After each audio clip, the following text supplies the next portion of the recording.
worst possible thing you could say when you walk into a car dealership. I spent 5 years with Mercedes-Benz, 5 with General Motors, and the worst thing a person could say when they walk in is, if you could just get me to this payment, we got a deal. So your loan's probably still like 19, which means you got to pay to get out. You're upside down. It's called negative equity.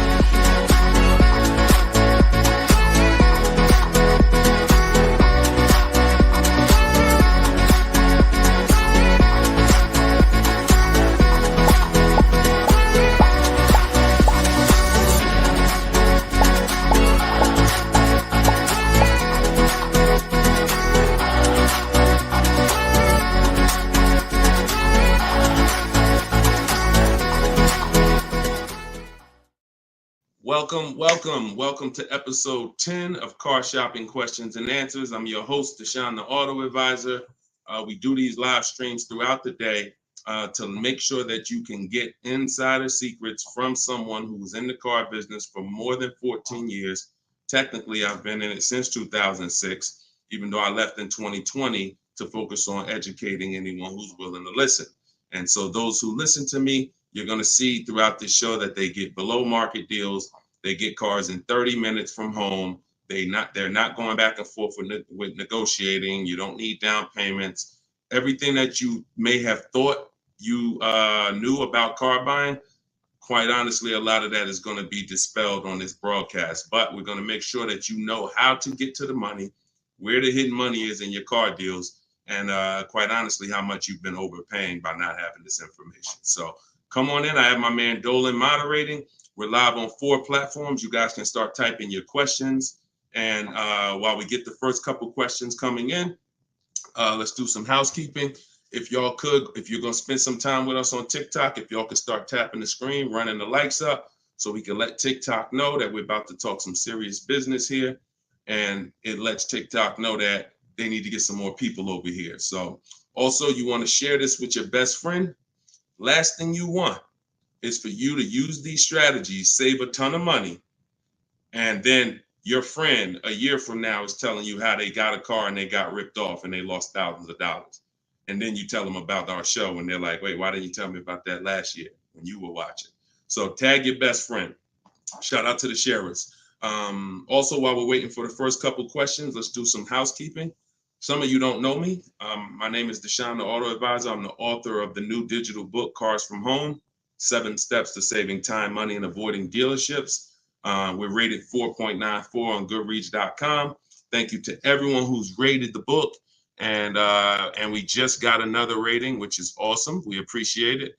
And I'll read a little bit of it just so you can understand the magnitude of what's in this book. And everyone can get it for 75% off while you're here. But this one just came in. It says, this book is outstanding, a must-have for anyone seeking to buy, lease, or even sell a car. It's presented in a very professional, easy to follow, step-by-step manner that covers every situation from buying, leasing, paying cash, using credit, good credit, bad credit. Although I've purchased and leased several cars in my lifetime, I learned new tactics to obtain the best value for my money. Let's go. Appreciate that review, Barry. Thank you so much. So everybody, you could get yours in my TikTok bio or my Instagram bio. You won't leave the broadcast, but get there before the 30 minutes is up so you can get your 75% off. And you can get it in the YouTube or the Facebook comments. We pinned the comment for you so you can get it. And then we'll actually throw this banner up so that you can scan it with your mobile phone camera. If you happen to be watching us on TV, you can scan that QR code right there. All right. So once we get the first question, Dolan, you can shoot it in, brother. All right. And look, if this is your first time, stay by your keyboards. This is a dialogue. This is not something you're just watching. I'm going to ask you questions, and I want you to type your response quick as possible so we can keep the dialogue going. Okay. Let me make sure I can see the Instagram comment. Okay. So this one's from Instagram. I currently have about 12 to 15,000 in equity in a finance vehicle with 8 months of payments remaining. Realistically, I don't envision myself keeping the vehicle for another 3 years, so I like to lease. Dang. So you're talking brilliant. You're talking brilliant. See, everything you thought you learned, who's heard people say never lease? Let's get some, I'm in rare form tonight. I'm feeling very aggressive, but I'm gonna stay calm and cool. Who's heard you should never lease a car? Type me in the comments. I told y'all, stay by your keyboards so I could understand who I'm talking to. If you were taught never lease a car, type me. Okay, I see you, Maya. All right, I see you, Jet Beauty Jenny. Okay. I see you, Calvin. All right, Calvin on Facebook. I see you, Lady Gail. So every single one of you who were taught that, those people owe you money. Because if you're not keeping your car 8 years, it's impossible to get a great deal if you didn't lease. There's only one exception, and that's if you're buying very inexpensive cars. I call them smart cars, saving money at the right time. $7,000 cars, $5,000 cars, $10,000 cars, that's different. $3,000 cars.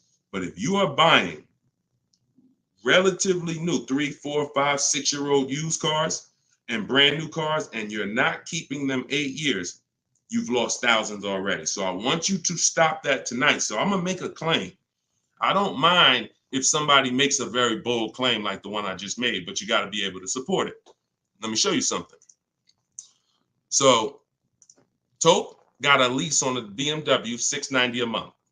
It's a $54,000 car.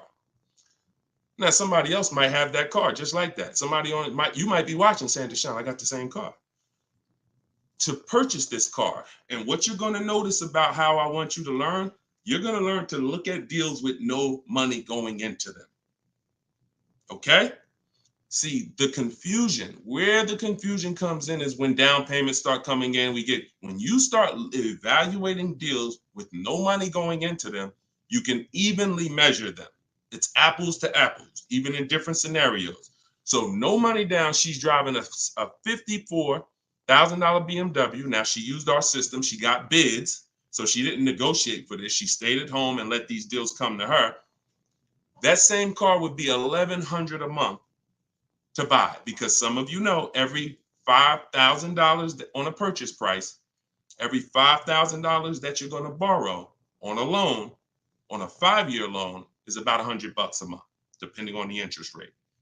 Now, I want to give you a scenario that will never happen, but I just want to hammer home that if you didn't lease, but you should have leased, you can't get a great deal. And we're going to stop doing that. Now, watch this. Let's say you happen to walk in and you're looking at the same BMW Tope got. Brand new BMW, never driven before. What would be an unbelievable discount for that vehicle? You just so happen to catch a deal asleep in desperation mode. He says, look, I got to get rid of this car right now. What would be an unbelievable discount off a brand new BMW? Like the best deal that you could realistically get, where you would say, man, he took off all of that money. Throw some numbers out there. I'm about to prove my point. Why it doesn't matter how much money you save. If you put your deal on the wrong foundation, you can't get a good deal. Let's throw some numbers out. You see? Come on. Look, okay, y'all must be thinking. Okay, Coco Love, I like that. 20% off. I like that. So 20% off a brand new BMW. Can we all agree that if you walked in, you got 20% off a brand new car? That would be like, okay, Ted Chu said the same thing on Facebook. I like that. So let's just say, I'm gonna pull up my calculator, right?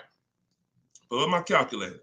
She walks in, brand new BMW, $54,000. She gets it for 80% of what it costs. That's $43,000. I just told you every $5,000 is about how much per month? $100. So once we put our tax in here, let's not even put all the tax. Let's just round it up to 45. Tax is probably going to take it up to 46 with fees, 47. Let's just say 45. 45,000, y'all. Our payment's $900 a month. 5-year loan. That's with an unbelievable, never before seen discount. Remember that too.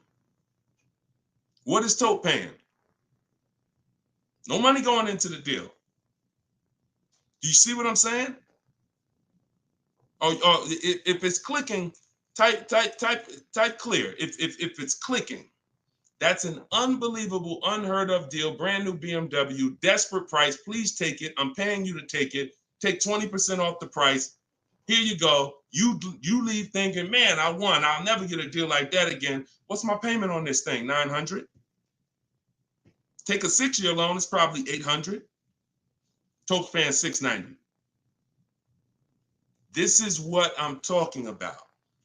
It is it does me or you no good for me to show you how we get bids, how we make dealers bid for our business, how we shop for new cars, how we shop for used cars, how we make banks and credit unions bid when you miss this. Lease, if I don't lease and I should have leased, no way to get a great deal. So that's why, and we could throw one more scenario in here, because some of you like Deshone, but I don't buy brand new cars. I know what you're thinking. Let's throw one more scenario. Let's say we get a great price on a used one. That same BMW, used one, great price on a used one. Let's say we knock 35, 40% off the price. 40%. Say we find a 40%. I don't want anyone to accuse me of saying, Deshone, these numbers are just a little too, you're skewing the numbers. We're going extra unrealistic in terms of trying to show, right? So we get a nice BMW, new, good mileage. We knock 40% off that price, $54,000. We pay 60% of what it's worth. That's $32,000 we're paying. With taxes, it puts us at $35,000. What's our payment? $35,000 on a loan. Every $5,000 is $100 a month. What's the payment? I got you, Jet Beauty. I'm doing this for you. She said, one more example. I gave you the brand new lease that Toke got. I gave you the brand new. It doesn't matter. You could go and be knock tons of money off on a new one. And here's the used one. $35,000. Every $5,000 is $100 a month. A payment $700 a month. So people are pulling up. Imagine 3 people pulling up side by side. Toke is in her new BMW 2024, paying $690 a month, no money down. Another buyer pulls up next door that never learned about leasing, but is not keeping their cars long term, because there is a place for buying. It's not about, everyone should be leasing. It's the 8-year rule. I'm talking about you short-term people. You're not keeping your cars 8 years, yet you believe the lies that you shouldn't be leasing. We're going to scrap that tonight. If you're willing to unlearn, tonight will be the last day you believe that bad information. So $690 a month, Toke pulls up. Someone pulls up next to Toke, got a phenomenal deal, think they won. Hey, we got the same car.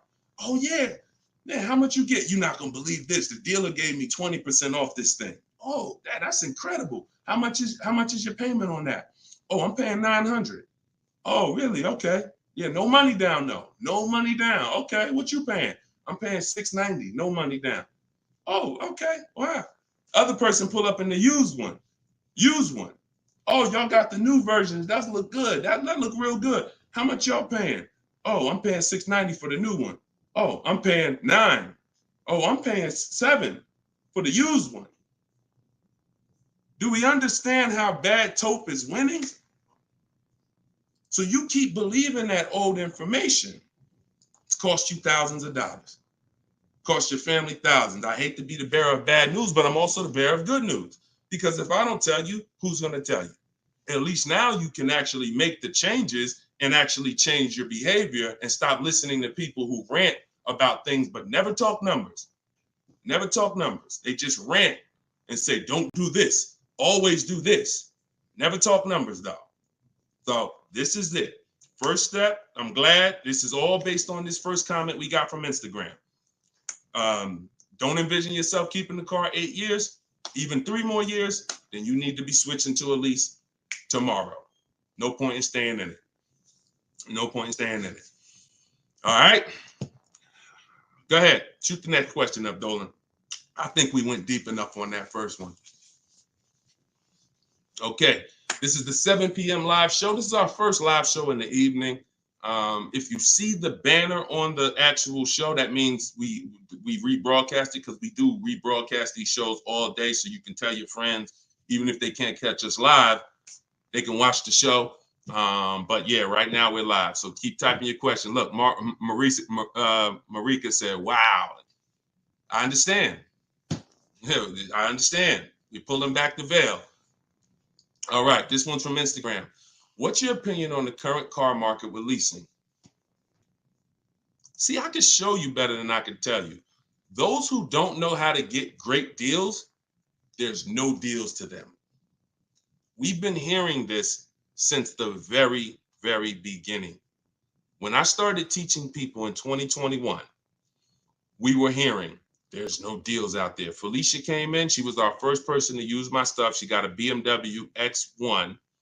And she got it $1,950 off. That was in January 2022, middle of the pandemic, when there was blood in the street.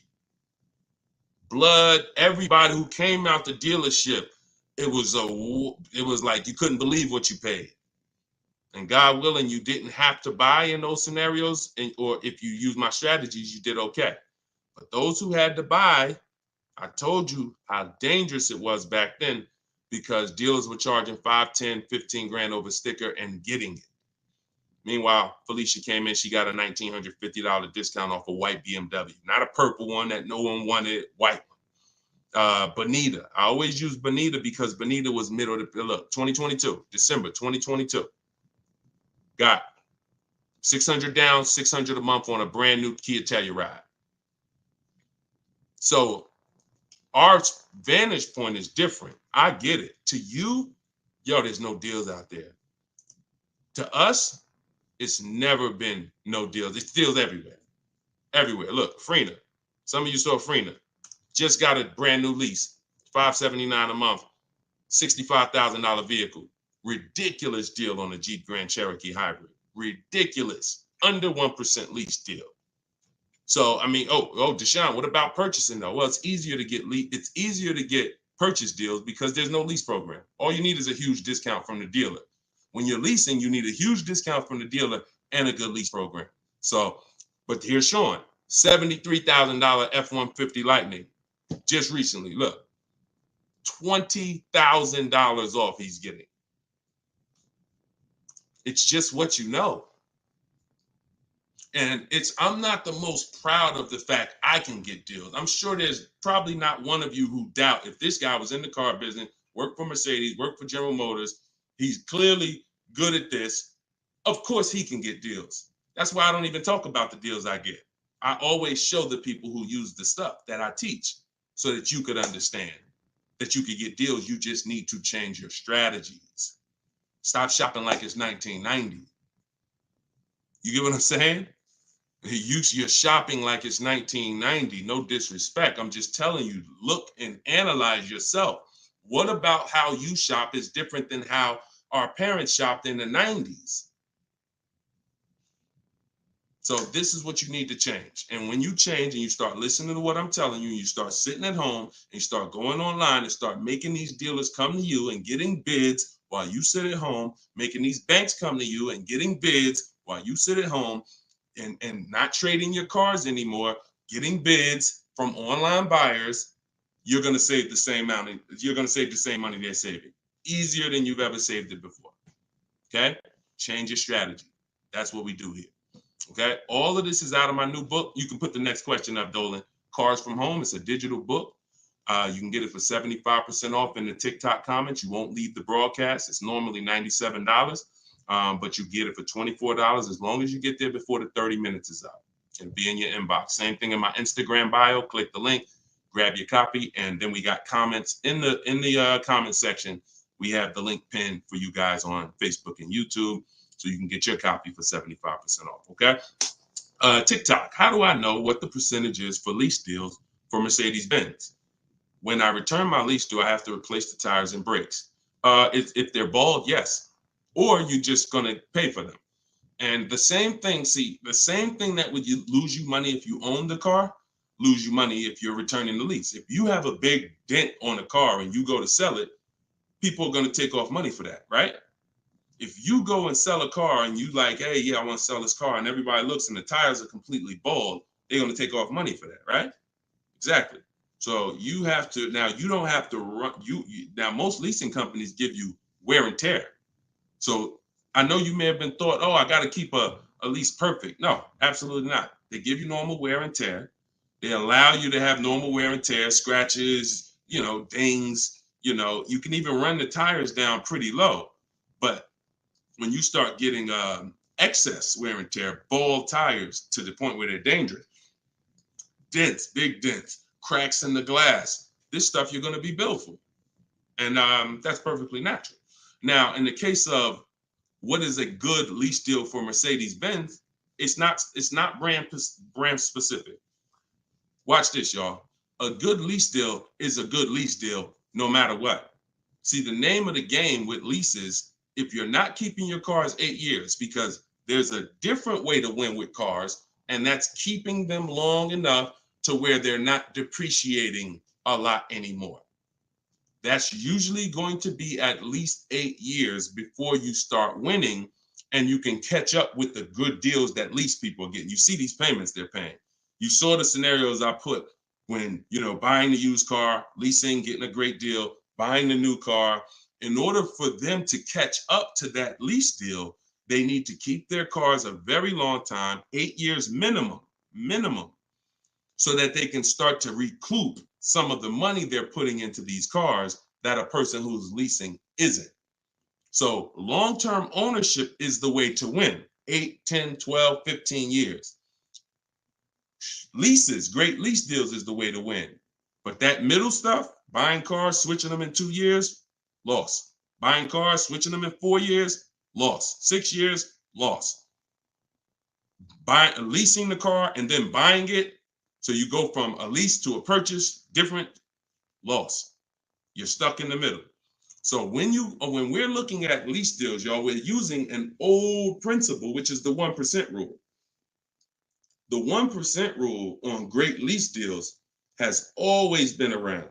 As long as I've been in the car business, it was around. So if your lease deal was 1% of the MSRP of the car with no money out of pocket, you stole the car. You stole a car. And I got tons of those deals. I never paid more than that.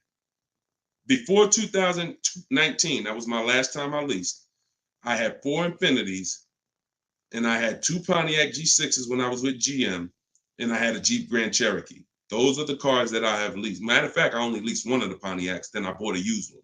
So I had 1 Pontiac, 4 Infinities, and 1 G6. And 1 Jeep. 6 leases I've had, all under 1%. So that's a steal. But what I found is people were signing bad lease deals and not knowing, well, what's a bad lease deal? If that's a steal, then what's a good lease deal and what's a bad one? The only parameter for a bad lease deal is you paid too much for a car you're giving back. So if you pay, and I created the 1.5% rule, what that looks like is if you're leasing a $40,000 car and your payment's 1.5%, 1.5%, that's $600 a month. That is the max. Because when you multiply that by 36 months, you're $21,600. On a $40,000 car, once you take your taxes and everything, you're probably about 44. So paying 21 over 3 years, not that bad. That's the max though. That is the max. Max, you don't go into a dealer, hey, man, you got to get me under 1.5%. No one who's learning from me has a goal to be at 1.5%. If that's the best deal out of all the offers we get, then that's different. But once you go over 1.5%, look, $650 a month, that same car, you're paying $23,000 for. You're paying more than that for a car you're giving back in 3 years.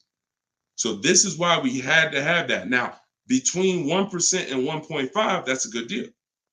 Between 1% and 1.5, good deal. And what's going to dictate where you land on that spectrum is if you're getting bids, because you're not going to get the lowest price from a dealer without getting at least 5 offers. I told you, 80% of dealers are overpriced. Remember that. If you can grasp that, I want you to type the number 80, because you need to understand 80% of dealers in the country are overpriced. I see you. I see you, Steven. Okay, I see you, 223 apparel. All right, TikTok locked in. I see you. Okay, type. When you get that, then you're going to be much more aware that I cannot. I see you. I am Tashan F. Sir. You're going to be much more aware of why you cannot walk into a dealer thinking you're going to get your best deal. Because if there's 10 dealers on the street, 10, now what you should be saying is 8 are overpriced. So I can't gamble and walk in and think, because you can't negotiate and win with an 80% deal. Because their prices are so high, even when you get money off, you still lose. So that's where, so it takes two things to get great lease deals. You have to get bids while you sit at home. You talk to all 10 of those dealers online. I have the best system for doing that. You could do it your way if you want, but you need to do it. In my book is my scripts and my websites I go to. I go right to the dealer's website. What we say, you just type in what you want. Everything is copy and paste. But you do this so that you can actually get the offers and find out of your 10 dealers, who are the 2 that are the best priced. That's the whole goal. So you need that to get a great lease deal, a big discount from the winning dealer, and then you need a good lease program. That's what dictates where you're going to fall in that spectrum. You can't get below 1% without a ridiculous lease program. They really want to move the car, but 1.2%, 1.3%, these are happening all day long on cars that you all day long. All right, next question, Dolan. All right, Deshaun, I bought the book and followed your instructions for lease deals. I got a 1% deal quote. It's the best system. Buy the book. Best $24 you can spend, right? Precision Sound. See, I swear when I was putting the book together, I priced it at $97 because I said this book is going to save somebody so much money. It's not fair to have it priced like other books. I got tons of books here. I'll be honest with you. Not many of these books have actually saved me thousands of dollars. A couple of them have. A couple of them strategy, but they serve a different purpose in my life. This will be the book that you look at and say, that book right there saved me thousands and thousands of dollars. So that's the reason why it's $97. But you know what? I'm an author. I said, let's do a special thing. Everybody who jumps on the welcome offer, you could get it for the price of a regular book. There you go. But I'm glad. 1% lease deal. Congratulations. Great job. Enjoy it. Enjoy it. All right, next question, Dolan. Can you use your system out of state? Ted, great question. You're going to find that you're going to become very comfortable dealing with dealers out of state. Because, and I'm going to tell you the truth, a lot of dealers that are close to you, when they see your zip code, they've already determined and made up in their mind how much they're going to discount, or if they're even going to discount, based on where you live. If you're 20 minutes from them, why do I need to give you a discount when I know the average person shops 2 dealers before they buy? Now, I don't want you to be average. Let the average people get average deals and above market deals, but you're not going to get below market deals doing average things. I'm going to say that again. You're not going to get below market deals doing average things. Most dealers know, this is NADA research. This is the company that studies car buyers. People shop 2 dealers and then they buy. So if I'm sitting here watching you and I see a zip code, I'm not going to give you a great, especially if I'm an 80% dealer, forget it. But when you start talking to these dealers that are 45 minutes away from you, an hour away from you, now they'll never see you without the online tools.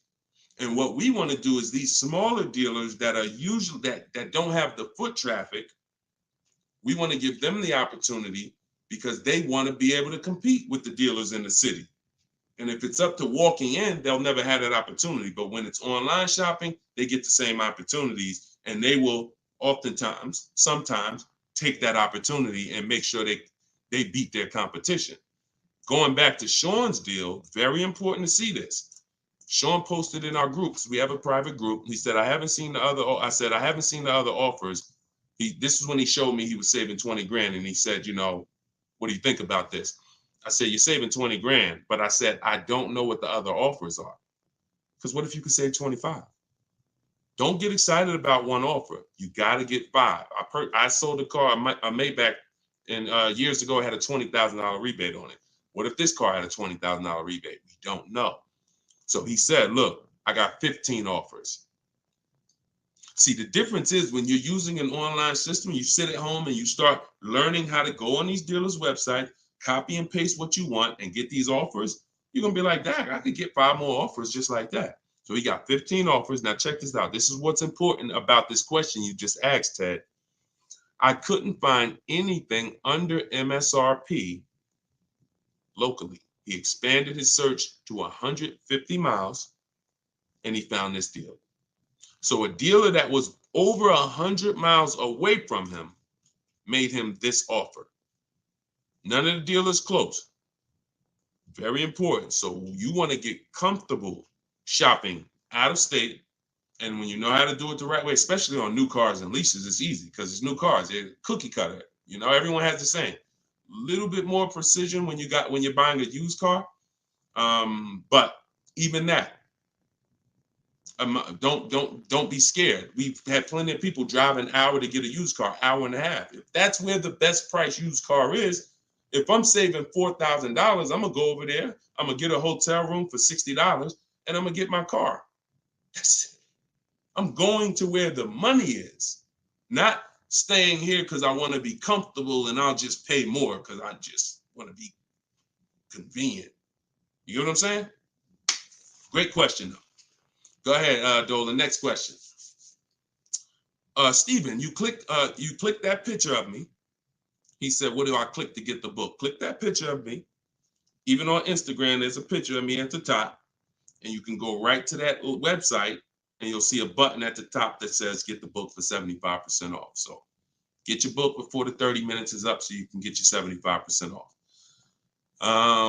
This is Thomas on Facebook. What's your opinion on military members using this method? I move every 3 to 4 years. So do you think it's wise to get rid of my car note to own and lease? It's a great question. You need at least 3 years. If it's 3 years, that's fine. I don't want you trying to worry about breaking a lease contract 2 years in, or a year and a half in. If I knew it was shorter than that, then I wouldn't be investing a lot of money in cars.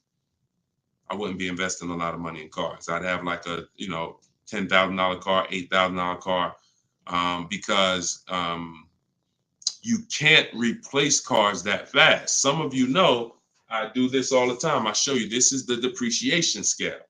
Whenever you see this, you think unseen. This is the unseen expense, the depreciation scale.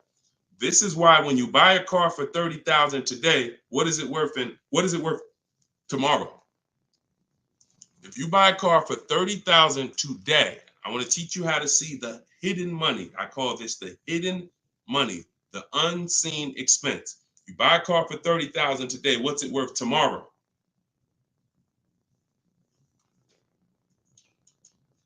Throw some numbers out there. Let's see Instagram. I'm just talking 24 hours later. You bring the car back 24 hours later. Is it still worth $30,000? Right? Look, iHeart said 22. Maybe not that much the next day, but you could be. You could be 25, 29. Look, it's worth less, right? So now that's the beginning. Now you park that car outside your driveway a year. Don't touch it. Don't drive it. You paid $30,000 for it. Come back a year later. What's it worth? Now we're getting into those 25s, 22, 20. Look, you never drove it. You didn't drive it one single mile. That's what we are. And look, that's happening the first 5 years that you have the car. Now, there's one exception, Thomas, if I'm you. if I can get 3 to 4 years, I'm leasing. No doubt about it. 3 to 4 years, I'm leasing. Now, your goal is to, if you got to make a move, you don't want to lose money and you don't want to have a bunch of negative equity. So what you can do, what I would suggest you do, if you don't have the 3 years, then I would buy a pre-owned car. I wouldn't even go with a $10,000 one. I just make sure I get a great price on a pre-owned car, so that with pre-owned cars, you can swap out and you don't lose. Compared to someone who's leasing, though, you will, because you're going to pay about the same amount they're going to pay, but they're going to have a brand new car and you're going to have a used one. But that's the risk you have to take, because if you try to lease and then you end up having to get out of it in a year, no, can't break that contract that easily and you're going to lose money. So if you got 3 years, I'd lease for sure. If you only got 2, then I get a great deal on a pre-owned car. And then that way I'm safe. If I do need to get out of it, I can sell it and probably break even within a 2-year period, because it's not going to depreciate as much as a used car. I mean, as much as a new car. Okay? If you got 3-4 years, man, lease. When a lot of you, when you realize I'm not talking to you who are keeping cars 8 years. If you have a car outside your house for 8 years or longer, type me. Matter of fact, type K. We call that a keeper. You got to be able to distinguish the difference in these scenarios. Anything outside your house for longer than 8 years is a keeper. We're not even comparing leasing. But when your kids come to you and say, Mom, Dad, I want a car, we don't automatically make them this is going to be a keeper. You're going to keep this thing for 8, 9, 10 years. No, I'm not. I'm going to keep this car maybe 5 years. Okay, then you should be leasing. Okay, your spouse. Me and my wife did it all the time. We had one car that we bought. That was the Pontiac G6. And then we would lease a car and we would rotate the lease. So you can have both. But the key is knowing every time you're about to buy a car, the first question is, how many years am I keeping the car? And if it's not 8, then you should be shopping for great lease deals. If it's 8 or more, then you should be buying. Very simple rules, boundaries based on numbers. All right. Go ahead, shoot the next one up, Dolan. Great question, Thomas. And anybody who's in that situation, that's a good strategy for you guys to follow. YouTube, 6 months left on my 36-month lease, 12,000 miles per year. Things came up and I had to use the car every day, 99,000 miles so far. What can I do? You pay. Now, what you can do is you're going to do an equity assessment. There's 3 ways you're going to work that you compare this. 3 ways, and you're trying to see which one is you're going to bite a bullet because you use the mileage. And again, I want to make it clear, had you purchased the car and put that same amount of mileage on it, your value of your car wouldn't have been like this. That's the average driver. Average driver, their value's dropping like this. That's average. You lose, a couple thousand every year, 5,000. You lose percentages. 20% the first year, 15%, 10%, 12%, 10%. That's the average driver. If you bought it, you'd have lost probably 25% in 1 year based on the way you drive. So it's not a matter of, I leased, I shouldn't have leased. No, this is what happens if you don't cater the lease to the lifestyle. And sometimes you have a lifestyle change, but it doesn't change the fact we have to account for the mileage you use. So we're going to do an equity assessment. You're going to see, if I sold this car, because the reason you're going to do this first is because you want to see what the highest bidders would pay. CarMax, Driveway. This is step 2 in my book, equity assessment. CarMax, Driveway, Carvana, Kelly's Blue Book, instant cash offer. Do not use Blue Book. Please do not come to me talking about what Blue Book said your car is worth. We don't use algorithm sites. We get real offers. Cash offers is all that matters to us. Okay? Kelly's Blue Book, instant cash offer. AutoNation, sell my car, and Car Guru, sell my car. That's 6 offers. And you're going to get that after you get your payoff. Now, you're going to see how upside down you are. And once you see that, okay, I'm upside down, How many miles did you contract for? Oh, 12,000 miles a year. Okay, so all right. So once you see, all right, my highest offer is 23,000, but your payoff might be, 30. Then that means you're $7,000 upside down. So now you can compare paying that money to now saying, all right, well, what happens if I return the car? Now, this is the second scenario. First scenario, when your over mileage is selling it. What does that look like? Second scenario is actually taking the mileage penalty, because I just told you $7,000 is the bill over there. In that scenario, mileage penalty, you contracted for 36,000 miles and you got 99 on it. So 99.8 minus 36,000 miles, you 63,000 miles over, and you're probably going to be charged 25 cents per mile. So that's a $16,000 mileage penalty that's coming if you stayed to the end. So that's why you want to compare selling, paying the difference. If you got some cash on hand, that would be the best way to do it. Now, the last thing that you can do, which is, see, I don't like these scenarios because these are negative equity scenarios with leases, and we really shouldn't. Besides an emergency, we really should not be in negative equity situations with leases, only finances. But your last scenario is, once you see how much your car is worth from the offers, you're now going to try to roll that negative equity over and get someone to pay the bill and wrap the new deal with the negative equity. So you're going to get bids for whatever car you want to replace it with.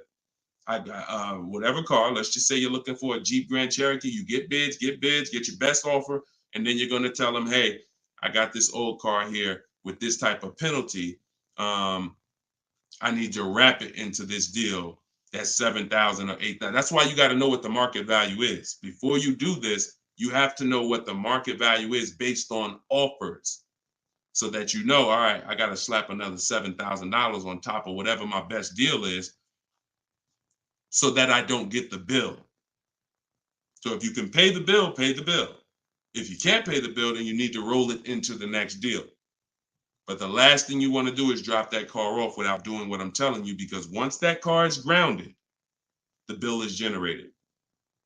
It's nothing out of it. So everything you have to do is now, because if you ground that car with that mileage, the bill is automatically coming. There's nothing you can do to get out of it. So follow those steps, do the equity assessment. And when you're on those websites I just told you about, if you have a lease, that's going to ask you, are you leasing, financing, or own? Put own. I'm just telling you. And I'm telling you, if you have my book, I explain why you must do that, but I don't have the time to go into detail of why you must do that right now. Okay, just when you're on those websites, put own. And if you have my book, then I'll be walking you through this step by step. But you're more, if this ever happens again, you guys look at this early. You look at this when you're a little bit over miles, not this much over miles. And listen, I know you may have not known, maybe I understand, but for future reference, we want to choose our mileage carefully. And if we find ourselves going over by thousands and thousands of miles, we want to make a move and do this same scenario sooner than later. Okay? Best thing I can tell you. You got to bite the bullet. We just need to find the smallest bullet to bite. Okay? All right, next question, Dolan. That's a good one. Common situation. All right. All right, go ahead, Dolan. All right, here we go. This is Ted. A couple other things real quick. I'm upside down in my current car loan, but the payment is cool. Still want the same or lower payment on the next purchases. This covered in the book. By the way, I already copied the book just in case I have to pivot. Wonderful. Wonderful. So I think you said you were switching to a lease, right, Ted? But you're upside down.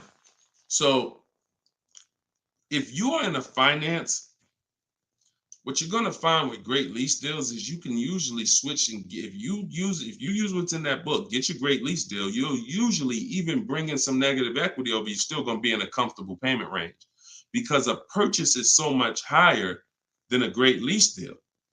So a purchase, unless you put a ton of money down, a purchase is just so much but you can't control that. All you can do is do your equity assessment, like I walk you through in the book, and then determine what you're going to do with the negative equity. Pay the difference or transfer it. And once you're transferring, you get your bids, and then you bring your negative equity on top and you see what it is. There's no point in worrying about what you can't control.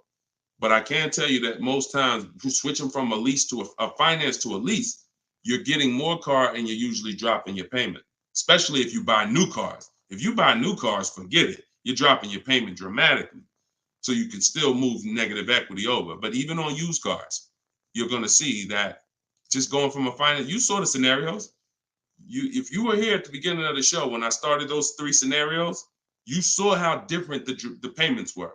So that lease gives you so much room to customize, bring over some negative equity, and still be better payment-wise than purchasing. Okay? So yeah, keep me posted, man. Make sure you send me your success story. Thomas just got the book. When will the next session be for the step-by-step breakdown? I don't do a step-by-step breakdown. Look, I'm talking to the public, and here's what I won't do, because it's just not fair. I'm not going to spend a lot of time talking to people who have the book, because the book is step by step. Every now and then, Dolan pulls a question in, great, but I'm talking to people who don't have the book. I'm not going to make the whole show talking to people who have the book, because quite honestly, like I said, I got a lot of books up here. I can't talk to one of these authors. If I'm reading something from, this author over here, but the book is set up in a step-by-step way. So just use it and win with it. All right. Go ahead. Shoot the next question up, Dolan. It just would be corny. That'd be corny. Oh, he's only talking to people that got his book. No, we're not doing that. DJ Flair, YouTube. I haven't gotten APR under 1.4 on a lease. Should I settle? How many offers do you have? Now I'm looking at the comment section, DJ Flair. I need you, if you're going to ask a short question and then I'm asking you a follow-up question, I need you to type fast. And that's a quick look. Number, send. 3, send. 1, send. You know what I'm saying? I can't spend too much time if you're not right close to your keyboard. So okay, let's put it like this. If you don't have, I see you, Coach Troy. Thank you so much. Thank you to the people who support the broadcast too. I appreciate it. And shout out to the sharers. Shout out to the sharers. I see you, Body Gang Nunu. Thanks for everybody that's sharing the broadcast. Your friends will be mad at you if they find out you've been using this stuff and you didn't tell them, especially your best friend, your closest friend. If you've been using this stuff and you didn't tag them, go ahead. Go ahead, type your question, Coach Troy. We'll get to you. All right, I don't think DJ Flair's tapped back in. So here's the thing. The only time we're settling on any lease is when we have at least 5 offers. Because when you shop the right way, and anyone who shopped using my stuff can attest to this, when you shop the right way, you're going to see on a regular lease, any vehicle you name, you're going to see $150 to $200 a month difference. I told y'all, I'm not just telling you 80% of dealers are overpriced. You're going to prove it to yourself. 80% of dealers are overpriced, and you're going to prove it to yourself when you look at all those offers and you see that one dealer is at $450, another dealer is at $490, another dealer is at $530, another dealer is at $590, another dealer is at $6. We've been doing this. I've been working with people since 2021. I got over 1,600 people in my personal, coaching program, and we got thousands of people that have the book. So when we get the offers, that's what we see. So the only way we will settle on a 1.4% lease is if we know that's the lowest offer in the market. And the only way we know it's the lowest offer in the market is I'm looking at the other lease deals. Oh, that one's 1.5. That one's 1.7. That one's 1.75. That one's 1.8. Now I know 1.4 is the deal. Let me get this up out of here. This is a great deal on this particular car. That's the only way. Okay. Next question, Dolan. Great question. I'm on the fence about joining maps for my truck purchase. Can you elaborate on how it's different than following the book? I don't even talk about maps on here. Maps is Maps is my book and video with me coaching and Zoom calls and a private Facebook group. Totally different. And again, that's another reason why I can't get too big into giving questions and answers. Look, the book is there. It's $24. It's step by step. People have used it, gotten to success. That's why we're rated 5 stars, 4.94. But that's why we're rated high. That's why people are writing me. Look, we just got this today. So when I get this stuff like that, the only time I'm going to engage with thousands of people who got the book is when I know the book is not really complete. It's not complete, but we know the book's complete. So when Tiffany sends me this, look, I just got this from Tiffany. Look. I believe we got a great deal. Look, 2024 Mazda CX-90, $44,820 on the sticker. Discount was $6,530. That's ridiculous. That was her best offer of all her bids. $65,000. She saved 15% off the price of the car. Brand new car. She just sent me this. So some people are like, Deshone, you know what? I can follow the book. This is my thing. You laid it out step by step. Step 1, 2, 3, 4, 5, 6, 7 is delivery. Step 7 is literally getting ready for delivery. So, but Maps is totally different. Maps is the program I launched in 2021 that I work personally with people. We do coaching calls, and we and everything in the book is in video form. So you're not reading, you're just watching step-by-step video. So you could email me about that, and we could talk about that another time. All right? You get what's right for you. Go ahead. Next one, Dolan. All right. What if you drive too many miles daily? You just pick your miles. You choose your miles wisely. You can see, here's what I want you to understand. Now, if you were on the show a little earlier, we talked about how you're going to pay whether you, and bring in, Dolan, can you bring in Coach Troy's question on TikTok? Here's what you have to be very clear on. You pay for the miles whether you purchase or lease. That's why I want you to think about that. Depreciation scale. If I drive 0 miles, my car is worth less in a year. If I drive average miles, it's worth less in a year. If I drive high miles, it's worth less in a year. Ain't got nothing to do with whether you leased it or you bought it. If you bought it, that's what's happening.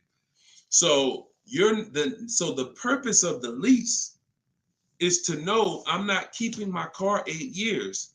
So I'm going to look to replace the car while it's dropping in value like this. If I buy it, this is year 1, this is year 2, this is year 3, this is year 4. Once you get about year 6, it starts to round out. You're losing less value, year 7, year 8. But you still need to catch up to the person who leased because they haven't put all this money in the car that you have. That's why it's the 8-year rule. But if you're like, Deshone, I know I'm not keeping the car 8 years. Your goal is to beat the depreciation in. How do I get a car without taking this type of loss? That's a lease. That's a great lease deal. Not an average lease deal, not these commercials. None of these lease deals y'all saw in the show today was based on a commercial. Nothing. They were probably thousands better. Do never look at commercials and think, oh, that's a lease deal.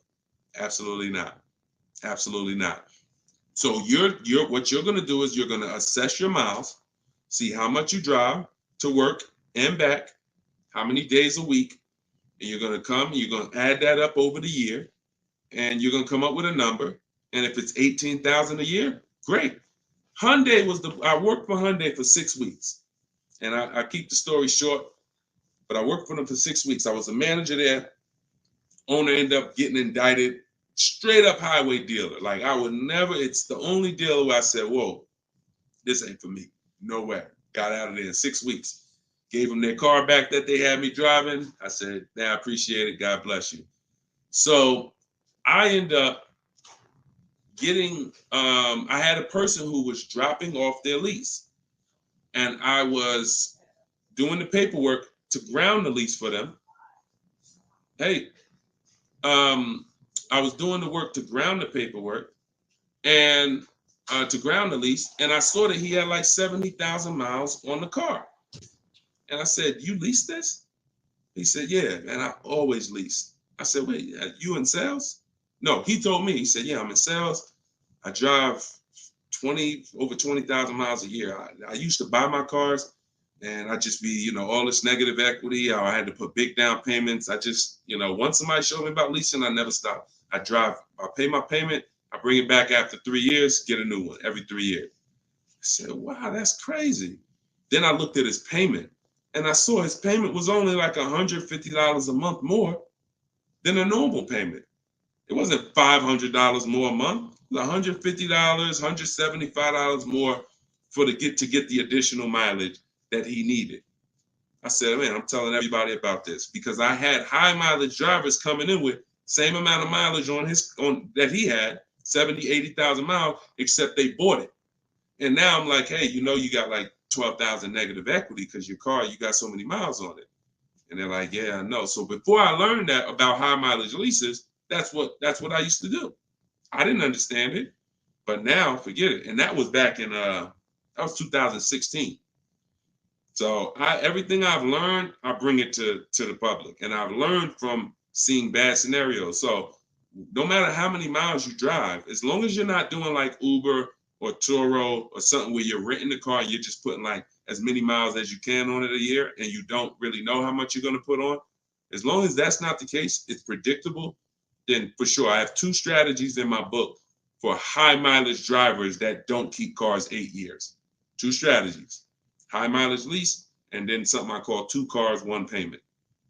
High mileage lease, 2 cars, 1 payment, where you split the mileage. You have 1 car you buy, and then you pay that car off, and then you have 1 nice car that you lease, 12,000 miles, and you just split the miles.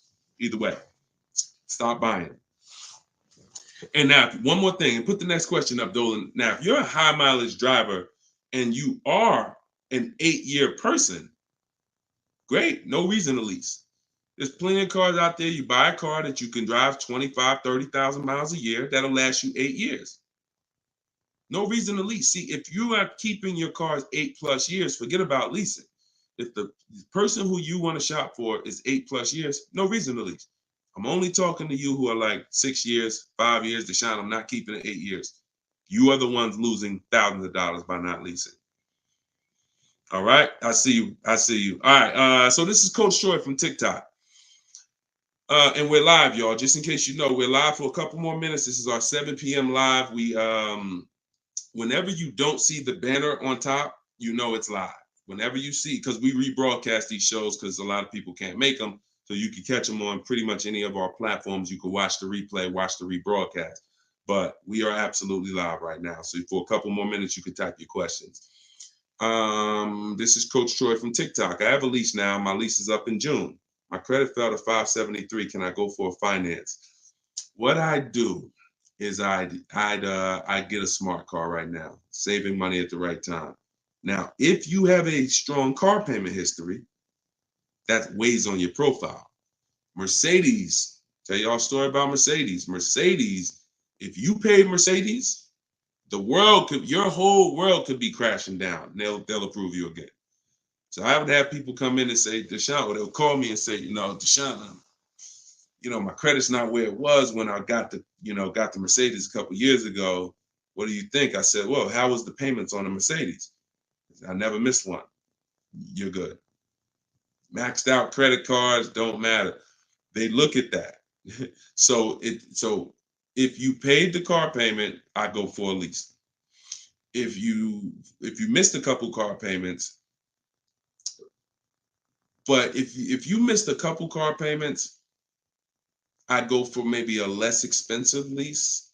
Possibly 573 is tough. You need a lot of stuff to weigh, because I have something I teach. It's about profile, not just about score. So profile is how long you've been on your job, the money you make. Probably the 2 biggest indicators are payment history and credit score. But outside of that, that's not all it's based off of. So you got to kind of look and say, all right, if my credit score is low, do I have anything else on my profile that makes the profile look attractive? That could be, you know, that's usually either a car payment that you paid on time, or um, you only missed a few payments and they dropped your score low. If you got like 60, 90-day late, then I would tell you, okay, let's get an inexpensive car, $10,000 car, get something small. I call this a smart car. In my book, I refer to this as a smart car, saving money at the right time. Now, this is a setup car because you're in a rebuild. So your goal is to get the smallest car possible because you pay for size. You don't want to go out and get a huge SUV because you're going to pay for size. If you get something that was brand new, 25,000, I would get it, finance it, try not to get something too old. But the only way you're going to need to get something old is if you're trying to buy an expensive vehicle. If you're trying to buy a Jeep Grand Cherokee that's $45,000 brand new and you're trying to get it for 10 grand, you're going to need it. Old one, and that's usually a sign that we're looking at too much car. So, but if you need an SUV, that's different. But your goal is to sacrifice, get the least expensive quality car. It must last 2 years. Hit the payment history on point. Don't miss a payment, and then you would switch to a lease. So I don't know enough about your scenario, but I kind of gave you a little bit. And in my book is the details of this: the smart car strategy, and shopping for a lease, and looking at your credit profile. So based on where you're at, you make your move. But either way, it's fine. It's not the end of the world. Tons of people are going to be rebuilding now. Just make sure you're doing it right so that you don't set yourself back with your next car. You want to set yourself up. And a lot of people, when they're in a tough situation, they make another decision that actually sets them back. Okay? Go ahead. Next question, Dolan. Okay, I see. High pride BMW lease. Thanks, Coach Cho. Forget about the gifts. Just get the book. I appreciate you sending the gifts, but I'd rather you have the book because I want you to win. Okay, take all that money you just gave on the show, and I appreciate it, and get your book so you can make sure that you win for the rest of your life with cars. But thank you. Go ahead. This one's YouTube. Where's Instagram at? Instagram, y'all quiet this evening. Y'all started out the show with a lot of questions, and now y'all quiet. Let's go, Instagram. Type your question. And the thing about Instagram is, if you hit that little paper airplane next to the comment box, you can share this with like 30 of your friends. And I guarantee you, every single one of them will thank you. Every single one of them. We don't dance. We don't tell jokes over here. All we do is talk big money. Guarantee they'll thank you. So, all right. This one, Diana from YouTube. Am I liable for a vehicle that I didn't take possession of? If the paperwork has been sealed, signed, the bank has been notified, if there's a bank involved, you can be, just because you didn't pick it up, but you would have had to sign all paperwork and basically have them turn that paperwork in, which would start the motor vehicle processing, where they're going to register the car in your name. Once this process has moved forward, whether you took the car or not, that vehicle is linked to you. In which case, yes, you are liable. But yeah, it depends. I hate buyer's remorse. Buyer's remorse sucks, y'all. Buyer's remorse comes. You only get buyer's remorse two ways. You got a bad car or you got a bad price, or both. So you need boundaries to get good cars, quality cars. Choose the right cars that you're gonna like, gonna love, gonna enjoy, so that you don't regret the car. Boundaries to make sure you get a quality car, not a car that's gonna be in the shop, not a car that's gonna break down. Boundaries. You need strategy to make sure you actually get enough offers, so when you accept the offer, you paid the lowest price possible. Offers. So those two things, two types of buyer's remorse: the car and the price. The car, that you're shopping, how you shop, choosing cars, taking your time, knowing what websites to go to make sure the car is quality, going to test drive the cars if you're leasing or buying a new car. That's the shopping boundaries. That's how you make sure you don't get a bad car. When you're looking at a used car, narrowing it down, title history, service records, accident history, and then the strategies. The other buyer's remorse is, I don't like the price. I think I could have paid less. I think I'm overpaying. I'm not comfortable. That comes from getting bids and looking at multiple offers. Got to use this. If you don't use this, that's going to continue. It's impossible for you to eliminate that without those two strategies. Boundaries, shopping strategy. Okay? I hate buyer's remorse. Go ahead. No problem, Coach Troy. I appreciate you. Go ahead, Dolan. Next one. Okay. Oh, we got another success story. Let's go. Okay. Thank you, Gina. YouTube success story. Just ordered a 2024 BMW X3 M40 for almost $4K off MSRP plus $3K military discount. Would have never thought about this being possible. Followed your car shopping for people who hate car shopping book. Don't make me drop the microphone up in here. Gina, $7,000 she's saving from home, getting bids. See, look, I love this.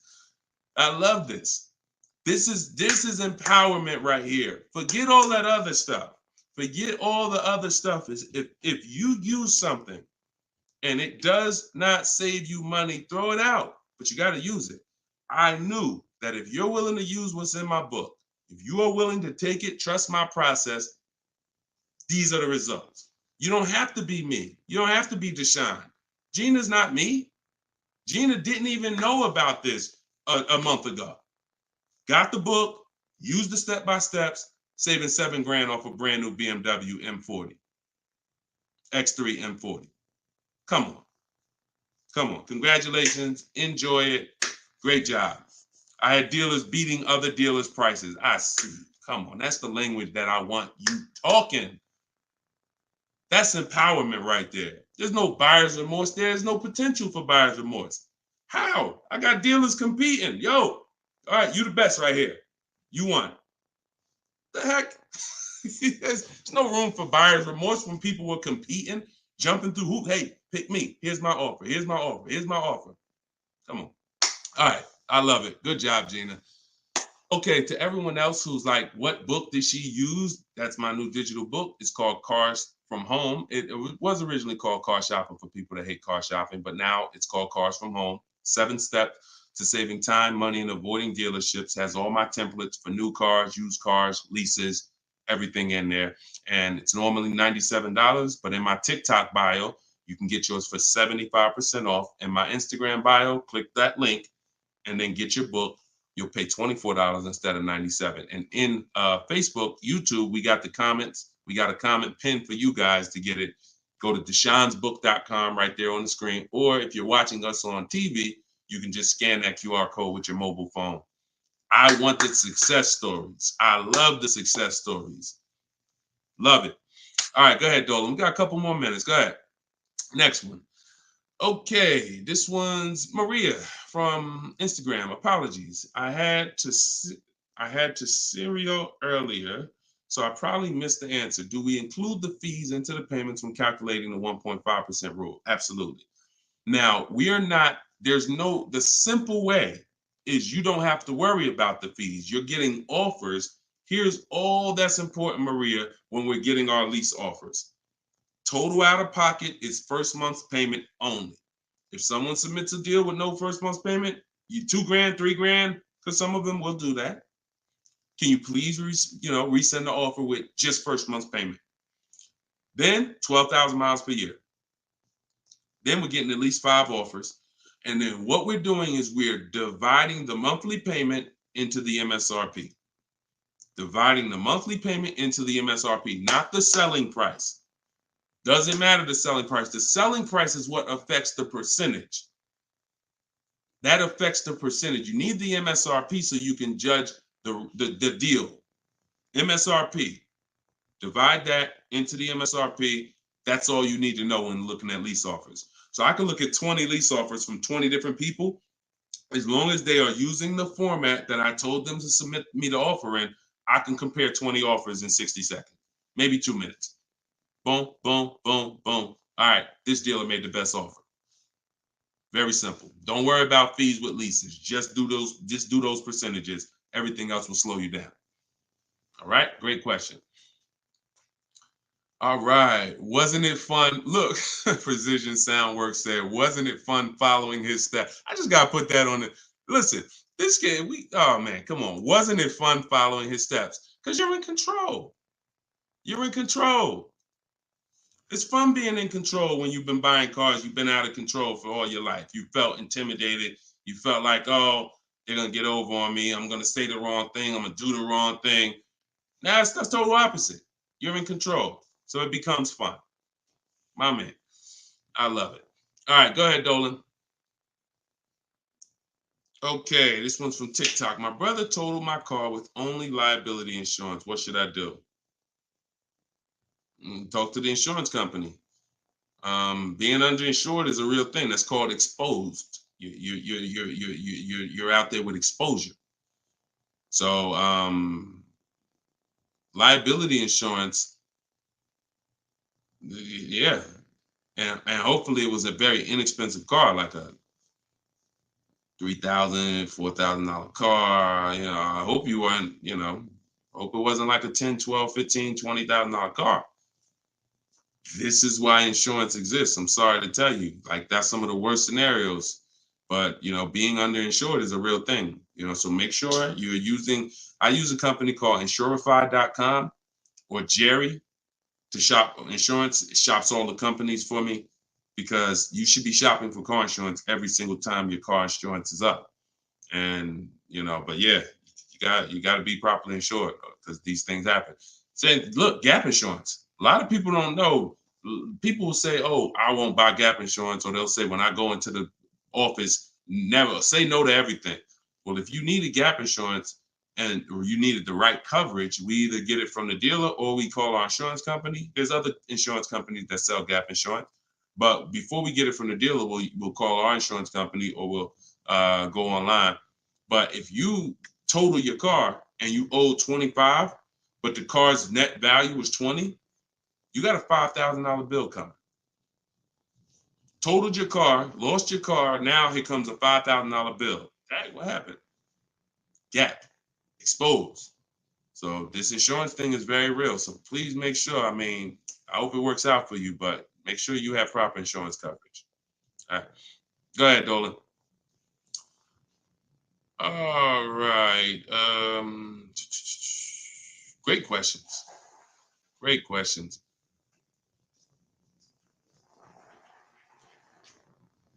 All right. This one's Thomas. I have come to an end of my lease. A new lease is too much for me. The buyout is about $25K. Give me some options. Unless you got 5 offers, that doesn't mean anything. See, the problem is you didn't get 5 offers. So you probably got a lease quote from an 80% dealer who you've been buying cars from, leasing cars from. You come in, hey, what's a new one going to cost me? They're trying to keep you high based on three years ago. Everybody was overpaying and they're trying to keep you high. They're trying to keep their profit. And you look and saying, wow, the new one's 700. Nah, I can't do that. I guess I'm going to do something different. Meanwhile, when you start getting bids, you'll see that maybe the best deal on that is 500. See, all of these deals that I'm showing you guys, you got to understand something. These are not deals that people are getting by walking into dealers. Look, this is Charles. He got a Hyundai Palisade, top 10 most popular SUVs in the country. $48,000 vehicle, $597 a month. $597 a month. Listen, and just so y'all know, we live right now. This is not a replay. So we are straight live. I want you to know when we're live and when you're watching a rebroadcast. Okay? Like, understand, this doesn't happen walking into a dealership. So when I usually hear questions like this, oh, I'm gonna buy the lease out, or hey, there's no deal, the new lease payments are too high. No one who's getting multiple offers are saying that, because what you would be doing is you would be flipping to another vehicle. Before I go from leasing, which is a value play. Leasing is driving brand new cars for pennies on the dollar. To go from that to buying a used car is an entirely different thing. Buying your lease is buying a used car. So when you do that, Alexis, just go to deshonsbook.com. Just type it into your browser. So when you do that, you're switching totally different strategies. But what I would do if there's a bad lease program, if let's say I've been leasing Mercedes-Benz for years and I go to get another one and I do all my offers and I see, oh, this is a bad lease program. It's over 1.5, 1.6, 1.7. No thanks. I'm going to go to my plan B car. I'm going to look at it, a plan B car, because every single vehicle has a different lease program. And sometimes you'll look at one vehicle and you'll think, oh, this is all leases. No, that's one vehicle. That's not even all leases in this dealership. This vehicle has a different lease program than this one. This trim level has a different lease program than that trim level. They're all different. So when we get locked in on one overpriced lease, especially if we didn't get 5 quotes like I teach, so no, that is the strategy. So you just say, give me some options, please. Here's your options. Get 5 offers. If they're all over 1.5%, next vehicle, pick another vehicle. Get 5 offers. If those are over 1.5%, pick another vehicle. Eventually, you're going to find a vehicle that has a great lease deal, and you're going to say, okay, this is it. They're all different. If you're using my book, you can do this in 60 minutes. Your first time using this, it'll probably take you 90 minutes to do the process. Second time, you should be around 60. I want you guys, by the time you use this 2-3 times, you'll be getting car. I can get any car I want, get the best offer, look at the whole market in 60 minutes, 45 minutes, 60 minutes. So that's not going to be your first time. 90 minutes probably the first time. But this is 90 minutes. By the time, that's not one trip to the grocery store. It's not even one trip to the grocery store. All right, y'all. We've been on for an hour and 18 minutes. We like to keep these lives around an hour and 15. We're gonna wrap. We'll be back. Listen, this is what we do. Shout out to the surprise success stories. Thank y'all to everybody who spent some time with us. Everything that I taught tonight, everything I taught today is out of my new book. It's called Cars from Home: 7 Steps to Saving Time, Money, and Avoiding Dealerships. It's the science of shopping from home online the right way. There's tons of people who try to shop online. There are car sales people who have mastered the science of not giving quotes online, making it hard to buy online. So the same way when people were walking into the dealer, car salesmen got trained on how to handle you. The same way they saw millions of people go to the internet, they created internet sales departments to get trained on what? How to handle you. So you need a strategy to make sure that you're doing this the right way, getting bids. You don't have to be a great negotiator when you're great at getting bids. And that's what the book is about. So you can get your copy for 75% off. It's $24 in my TikTok bio or my Instagram bio or the link in the comments on YouTube or Facebook. And if you're watching us on TV, just scan that QR code with your phone. But we'll be back sometime tomorrow, depending on when you're watching. And this is what we do. Let's keep saving this money. All right. God bless. And thank you to everybody that got the book. Email me your success stories. I want to see more success stories. All right. God bless you.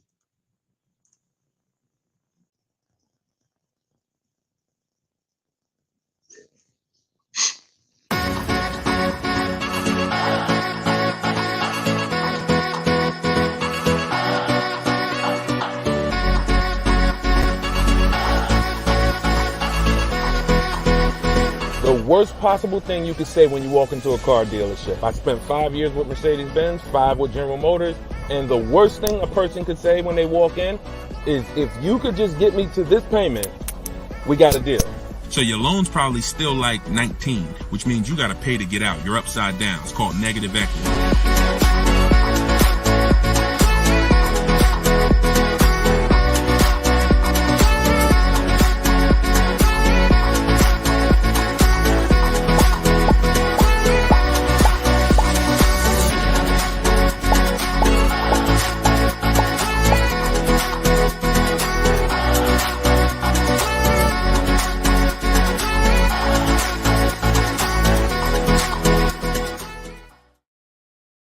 Welcome everybody to episode 11 of Car Shopping Questions and Answers.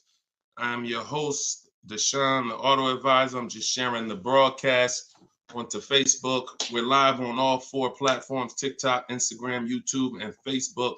We do these shows throughout the day, and we do lives. If you see the banner above me, that means you're watching a replay. If you don't see the banner, that means we're live. You guys can start sending your questions in, and we will get down to the order of business, which is making sure that you have the inside strategies, the best strategies to car shopping online so that you can get below market deals.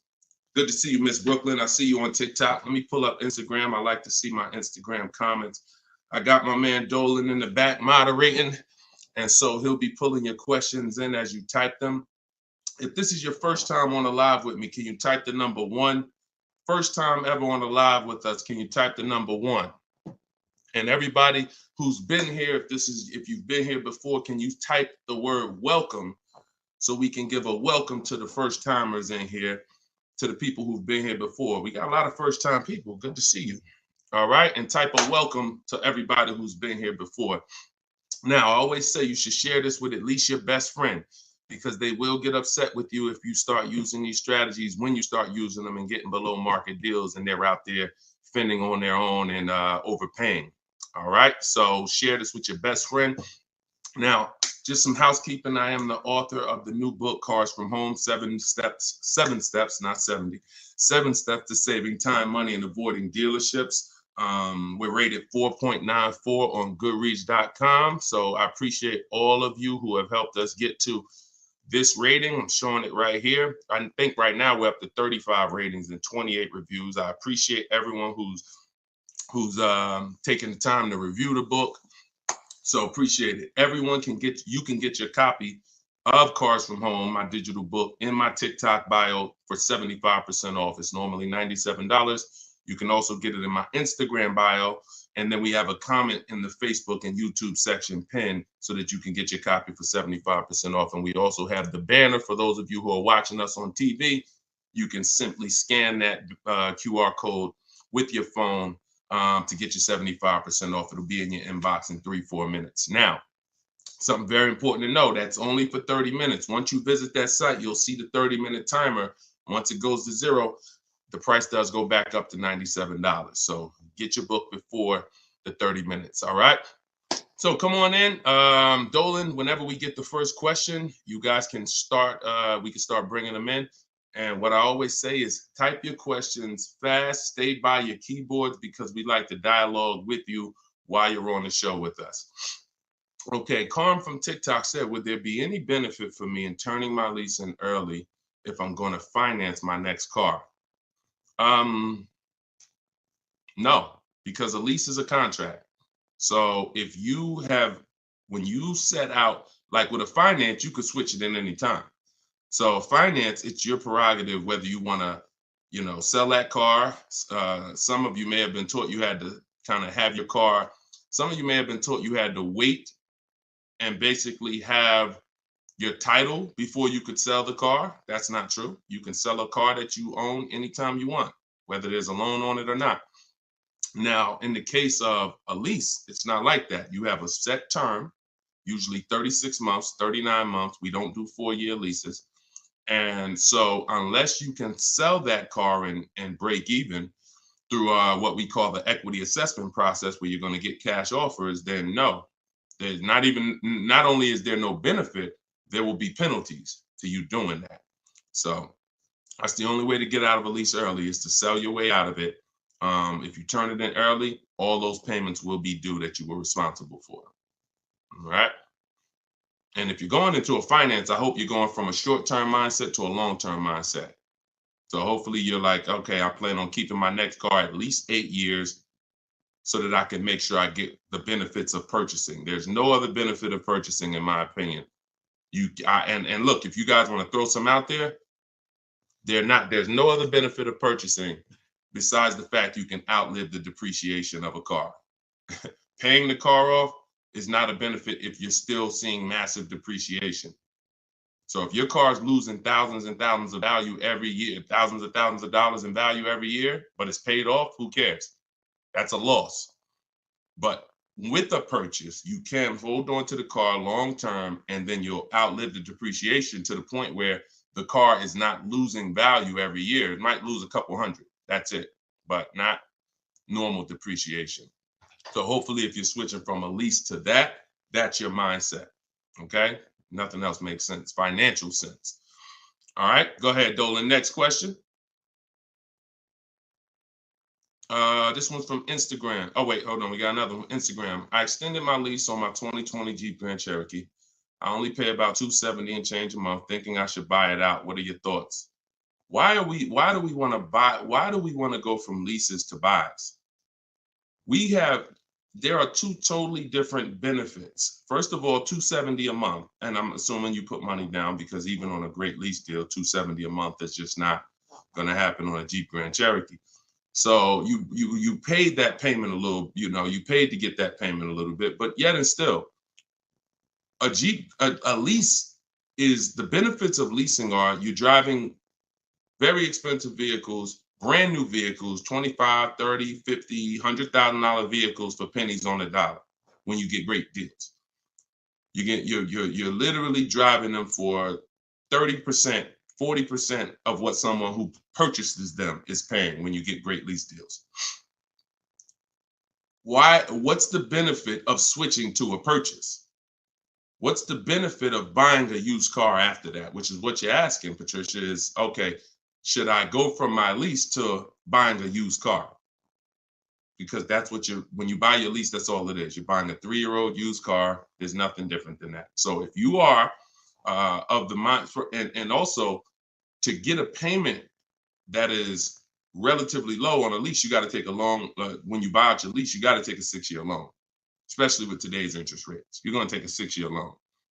So you're literally paying on a car for 9 years. You're committing to a 9-year payment on the same car. Think about that. If y'all enjoying it, y'all going to spend some time with us. Could y'all tap the screen, keep running the likes up on TikTok? Appreciate you. All right. What's the benefit? So why are we doing this? And for the, all I do is I spend my time talking about numbers and thinking about financial ramifications, financial consequences of the decisions we make. And I try to explain them to you so that you can look down the road and see that this doesn't make financial sense for me to do this. So if you're looking at a $270 a month payment and you put money down, your best bet is going to be to shop for another vehicle, unless you want to keep the car a long time. If you say, Deshone, I'm keeping this thing 8 more years, then you can buy a used car, because the only way it's going to make sense for you to pay 9 years of payments on the same vehicle is if you keep it at least 11 years, which is 3 when you bought it, when you leased it, and then another 8 once you bought the lease out. 11 years. But you paid for 9 on the same car. So there's no good reason to do these things. Buying your lease out is the only scenario where you come in. I used to have people come in the dealer. Some of you who are new to the show, I worked for Mercedes-Benz for 5 years. I worked for General Motors for 5 years. I had my own new car brokerage for 4 years. So I've been in and around cars for the last, since 2006. People would come into the dealer and say, they had a car that they bought brand new. I want y'all to listen to this and stay by your keyboards, all right? Because I'm going to ask you a question. Somebody comes in a dealership, they're looking to replace their car. They say, Deshone, you know what? I want to trade this in for something different. I say, okay, how long have you had it? I had it about 5 years. Oh, so you bought it new? Yeah, I had it since it was new. Okay. Now, somebody's had a car 5 years. If your friend came up to you and said, yeah, I'm about to replace this one, and they told you they had it since it was new, wouldn't you think that it was either paid off or almost paid off? Yes or no? Yes or no? See, if I tell you a story that you'll never forget, you'll eliminate the bad buying your leases. It won't come to you anymore, because you'll think about this story. All right. So most people would think, right? Yes, I see you, Fuzzy Nuggets. Okay, I see you, Lori. Somebody said I had this car for 5 years since it was new. It should be almost paid off, if not paid off, right? Okay, I see you, Jack Nisley on Instagram. So we go through the whole thing of calling the bank, because I ask him, he says, oh, no, it's not paid off yet. Okay, do you know how much you owe? No, not really. Okay, I'll call the bank, I'll get you pay off. We'll find out how much you owe. Now, when I see somebody who would come in the dealership and they were trading the car in 5 years or 4 years or 6 years, I already knew I was going to talk to them about leasing, because they were going to love leasing when I started showing them the numbers and saying, hey, you should stop swapping these cars out. So that's what I'm prepared to tell them about. You're going to lower your payment, and anything your car is worth. If your car is worth 15 grand, most of that is going in your bank account. So you're going to pull all that money out, put it in your bank account. You'll lease the new car with little money. So I'm getting ready to drop good news. And I've done this for so many people, right? So I'm preparing to do this for this person. Now I call the bank and I say, okay, I'm calling to get the payoff for Mr. Jonathan Williams, 2018 Audi. Oh, yes, he owes $18,400. That's a problem. So I look at him and I'm like, the bank is saying you still owe like $18,000 on the car. How's that? Didn't you say you had it for 5 years already?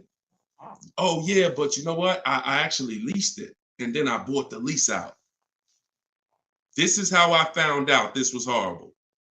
It's exactly how I found out. Wait, you bought the lease out? Yeah, I took a loan out, and See, this is the only scenario where you can have a car for 5 years, but because he took a 6-year loan or even a 5-year loan to buy the balance of the lease, he still has 3 to 4 years of payments remaining.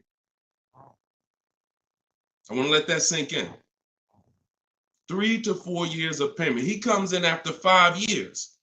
You know what? I've been driving this car 5 years. Let's go. You still have 3 to 4 years of payments remaining because you bought your lease out. It's a horrible idea. It's a horrible idea. If you want to ask a question about any exceptions to that rule, you feel free to ask. I've got a bunch of smart people on here. We got a couple hundred people on here. Would anybody commit to a 9-year loan? Anybody?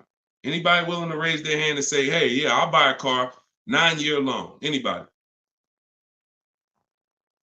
No, right? So this is what we have to understand. The buying the leases out is a horrible, horrible, horrible idea unless you are keeping it for another 8 years, because all you're doing is buying a used car. Now, the bad thing about that is you don't even have any excitement about the purchase when you start a new purchase, when you bought your lease out. So at least when you buy a used car, it's a new car to you. You've never been in it. It's like, okay, we got a new car. When you buy your lease out, you're already halfway tired of the car. But if you're a short-term person, you're not keeping your cars 8 years, there's no way you are going to keep that car long enough to have it make sense. No way. You've already been in it for 3 years. So what I'm trying to get you to understand is you need to pick a side. The people in the middle lose all the money.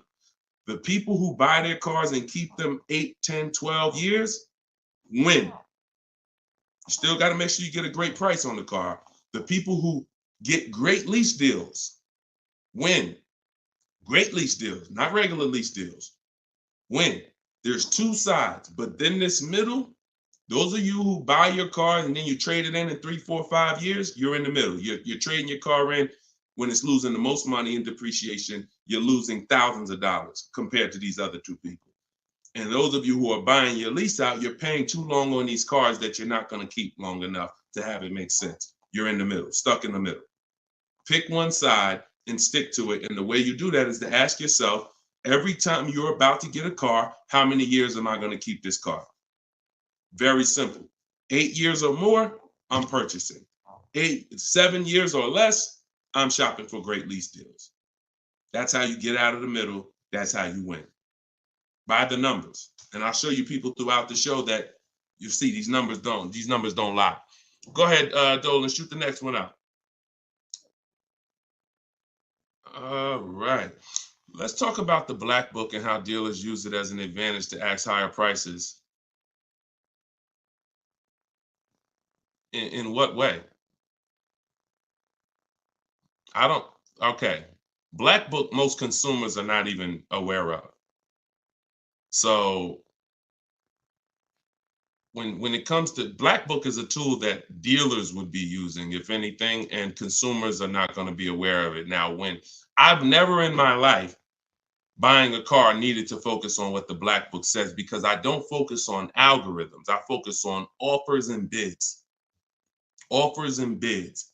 Even when you go on those websites where you're shopping for used cars, because this is a used car question, you'll see Car Gurus, Kelly, Auto Trader, Cars.com. They give you a algorithm-based opinion. Good deal, great deal, fair deal. That's an algorithm-based opinion because they're not actually doing it like real estate, which is based on comparable sales. So it's all it is an algorithm based on all the cars that are on this website. This is considered a good deal. Now, here's the problem. They don't know what the original price of the cars were. So they're going off of an artificial market system.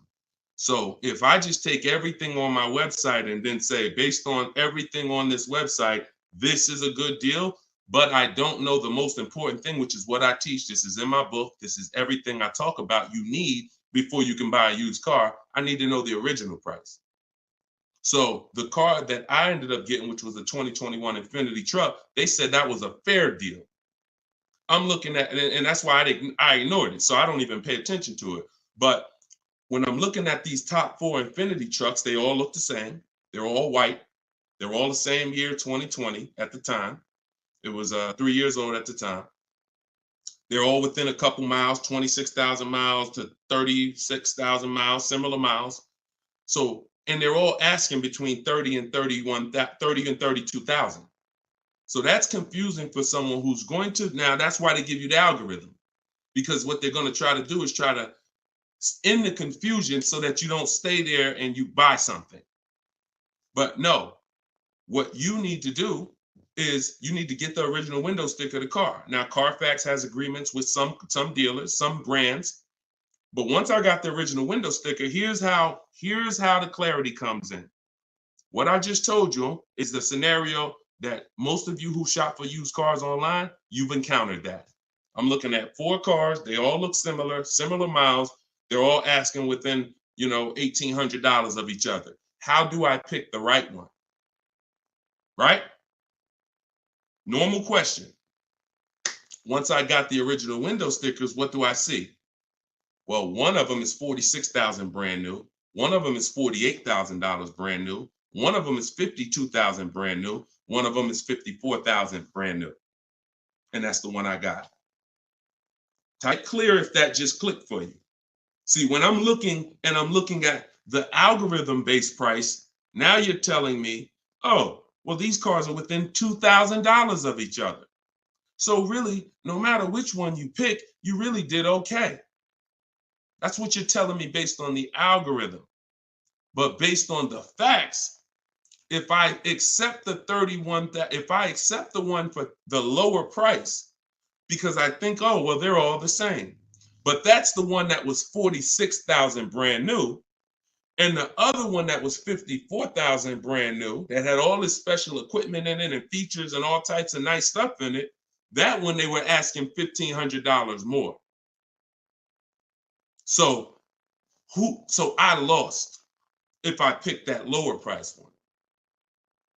That's why we don't get stuck on these algorithms and black books and anything like that. We go to the market, we see what the low side of the market is, and then we're going to obtain the Carfax. I have a couple ways that I like to do it. Either through the dealer's website. I'm going to get the original window sticker of the car, and I'm not going to buy a used car without having the original window sticker of the car. How do I know what's in the car? Forget what the dealer's discounting. See, listen, my mission is to show you the science of shopping from home the way I teach, because my way is a science. It's not random. It's actual steps. They don't change. It's a system. McDonald's. Drop the nuggets in for 5 minutes. When you hear the beep, take the nuggets out. They're done. Don't do anything that I don't tell you to do. That's my system. Now, the other ways is the other part of my mission is to show you the hidden money that you haven't been trained to see in your car deals. And this is the hidden money. Looking at things that don't matter is the distraction. It's the time waster. What matters when I'm buying a used car, when I need to know whether I'm getting a great price on it or not, is how much it was originally. And what is the discount off the original MSRP? That's all that matters. That's all that matters. Okay? Different way of doing things. Different. And this is how I want you moving. Go ahead, Dolan. Next question. What's up, Andrew? YouTube, I see you. I'm going to lease a 2024 pickup, but I want to have a hard cover on it. Should I search for a truck with a hard top, or can I have one installed while I'm leasing? Would that affect my lease? Great question. Usually anything, I mean, if you can see, here's the thing about seeing a truck that has it. A truck that has it, that option is going to residualize into the lease. What that means is, if it's a $1,500 hardcover, you don't pay $1,500 for it. You pay the percentage based on the lease. You pay the percentage you're using. Now, if you go and you put a $1,500 cover on it, aftermarket or after the lease is sealed, now you're paying the entire cost for that. So my first goal would be to try to find one that has a hard cover built in and on that window sticker, because everything on that window sticker is going to residualize into the lease. Okay, good question. Good question. Go ahead, Dolan.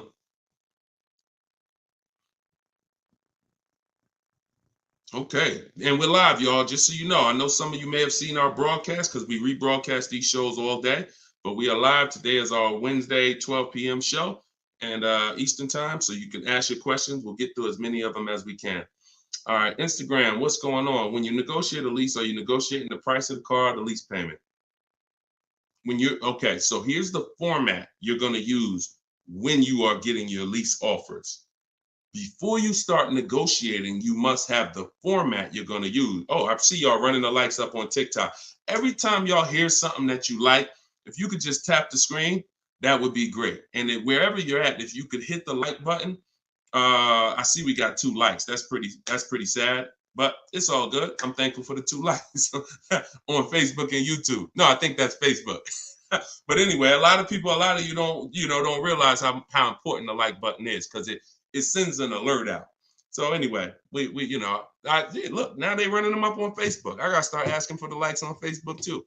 All right, so this is the format you're gonna use when you are okay. So let's say I'm purchasing a car, new car, used car. My format is always offers all in, taxes, plates, everything included. That's the format. Forget negotiation. If you have the wrong format, then you're gonna not be strong. You're not gonna be able to have a good, negotiation. So if I say I'm gonna negotiate the monthly payment on a purchase, I'm setting myself up for failure. So we focus on the price of the car when we're buying. With a lease, though, it's different. A lease, the format we follow is, and it's based on the 1% rule. The 1% rule is what was used to basically, the 1% rule was a judge for great lease deals since before I even got in the car business. I don't know how early I heard about the 1% rule, but the people who had been leasing, savvy leasers, people who knew their stuff, they knew about the 1% rule. So if your payment was 1% of the MSRP, no money out of pocket, then you just won. You stole the car. So great value. You're paying $400 a month for a $40,000 car, 3 years. You're paying like 15 grand. It's ridiculous to drive that much car for that low amount. Now, ever since so let's continue. Hold on. So that's the format we want to follow, because what we're now trying to see is it going to be a great deal? A steal, which is under 1%, is a steal. I call 1% to 1.5% a great deal, and then over 1.5% is a bad lease deal. So we're looking to see, but we need to follow that formula, that format, so that we can judge. And what that is we get our offers with first month's payment total out of pocket. Listen, we do not say the word down payment anymore. I want you to eliminate down payment. When you're shopping, I want you to eliminate the word down payment. Because who's had this happen? Be honest. You come in, you're talking to a car salesman, you're like, okay, I can put $2,000 down. Now, later on in that transaction, you end up finding out that the $2,000 down didn't include tax, didn't include the fees, and now they're asking you, well, how do you want to take care of those? Who's had that happen? Type me if you've had that happen. Oh, I thought that included everything. Now, I thought, 2,000 was like, or they'll look at you and give you a quote and say, okay, yeah, your quote is 2,000 down, X amount per month. And then you get up there and you say, hey, oh, yeah, it's 2,000 down, but you got to pay for your plates and then you got to pay for the taxes, or do you want to put those in the payment? So whenever you leave these things to chance, you leave an opportunity for you to, be surprised, and we don't like surprises. So what we say is total out of pocket or total due at signing. Either way, this is the amount that I'm coming out of pocket with. Everything else needs to be included. So we're doing our lease quotes with total out of pocket, only our first payment. Because when you lease, you pay your first payment and then you drive off. It's not like a purchase where the payment comes 45 days later. It's pay your first month's lease payment, then you drive. So that's all we are paying. That's it. First month's lease payment. Now, I'm not telling you that's all we will pay finally. You can keep that question up, Dolan. I'm not telling, because I want people to know that what question I'm answering, even though it might take 2, 3, 4 minutes to answer it. So there's plenty of scenarios where we are going to put money down. Once we have a great deal, we might want to lower that payment. So there's nothing wrong with putting money down as long as you know the risk and as long as you know, okay, I already got a great deal. You can't buy your way to a great deal with a down payment. You can't say, oh man, I don't like this deal. Man, all right, show me what it looks like with $5,000 down. And then they're like, oh, okay, yeah, I like that payment better. Let's do that. No, you're trying to buy a deal. You have a deal before the down payment comes in.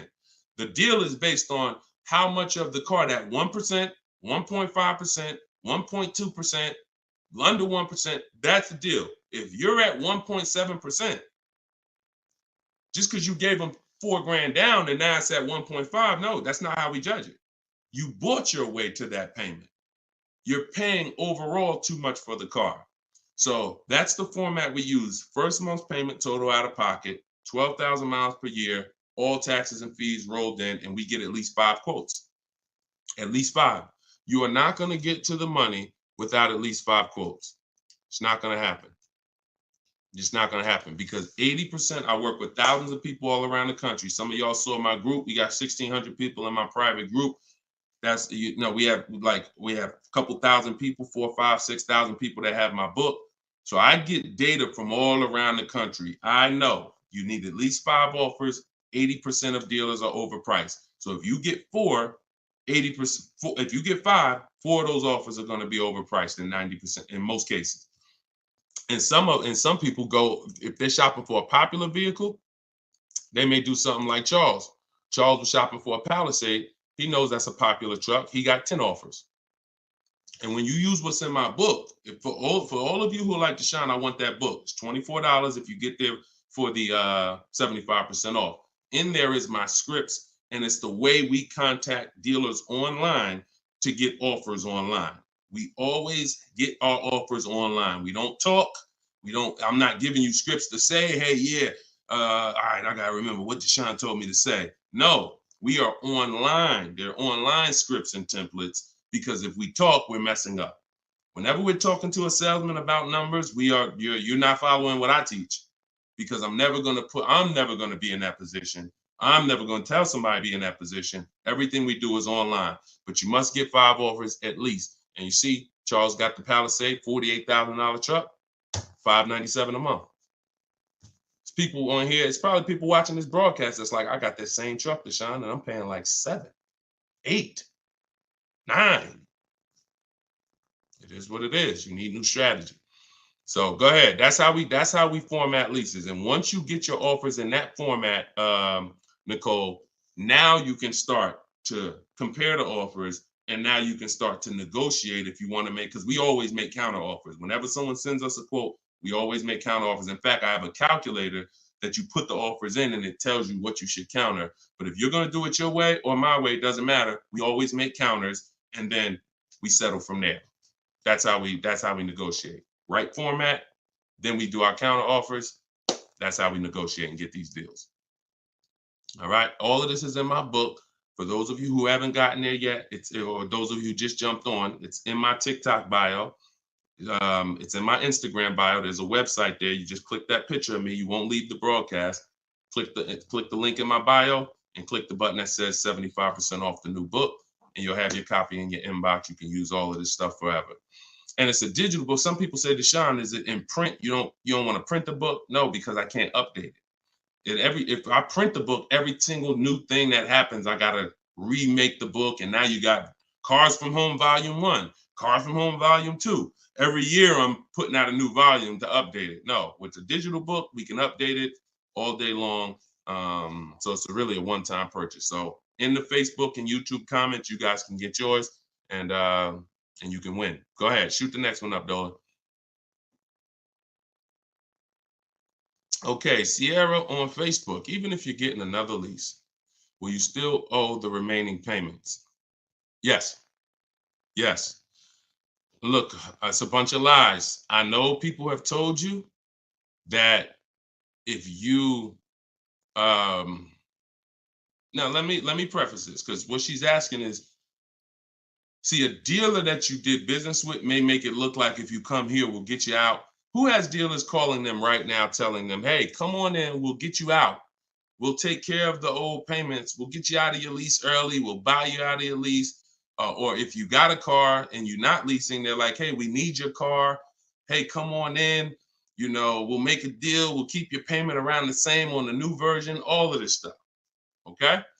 So I want to talk specifically about what happens. First of all, that's a computer generated letter. So when you see, hey, Rico, my manager just saw your 2014 Saturn Ion. Man, I have a customer looking for that exact car. That's all a computer rated. That same email, that same letter goes out to 10,000 people at once. Okay, so don't. So understand that. Now let's hone in on the people who they hit you with I'll get you out of your lease early. There's only one way where payments are going to be waived, because the dealer can't waive payments. Only a bank can. So if you're with Honda Financial, if Honda Financial decides they want to do some type of loyalty program where they waive remaining payments, and it's usually 1 or 3. The most I've ever seen when I was with Mercedes, there was some cars they wanted to get back. They did 5, but that was it. And that went away. So, even from 2019, I didn't see payment waivers on leases because I don't know, for whatever reason. I saw them early in my career with Mercedes, but not later. They went away. So what they'll tell you is we can get you out early and we'll take care of the payments. If they don't have a payment waiver, then they're rolling the payments into your next lease. And what they'll depend on is you're just so desperate for a new car that you'll just take it and you won't ask any questions. But when you shop the way I'm telling you to shop, which is we don't give our old car to the dealer until we make sure we can't make money. We don't just drop off a lease at a dealership. We do an equity assessment to see if there's any money in the lease that we want to make sure we don't give to the dealer. Because if you drop off your car and it's a lease and the dealer runs your payoff and they see, wait, the payoff is 18, but the market value is 21. Let's buy that. We'll make that and we'll keep that 3,000. If they're going to do an equity assessment, see, here's what's crazy. And here's what you got to understand. They're doing an equity assessment regardless of whether you do one or not. We're going to do one. Every single lease that comes in that a person drops off. Why do y'all think y'all seeing commercials now that say we're a lease return center? Bring your leases here. You go on a dealer's website and you see, hey, drop off your lease courtesy, because they know most of the public is not going to do an equity assessment. And if we do 20 lease returns, it's going to be money in 3, 4, 5 of them. So we'll do the other 16, make no money on them, because we'll make $7,000, $10,000 on those 4. We'll make 2, 3, 4 grand a piece on those 4. This is your money that you gave unknowingly. Now, equity isn't in every car. That's why I just laid out that most of the time it's not.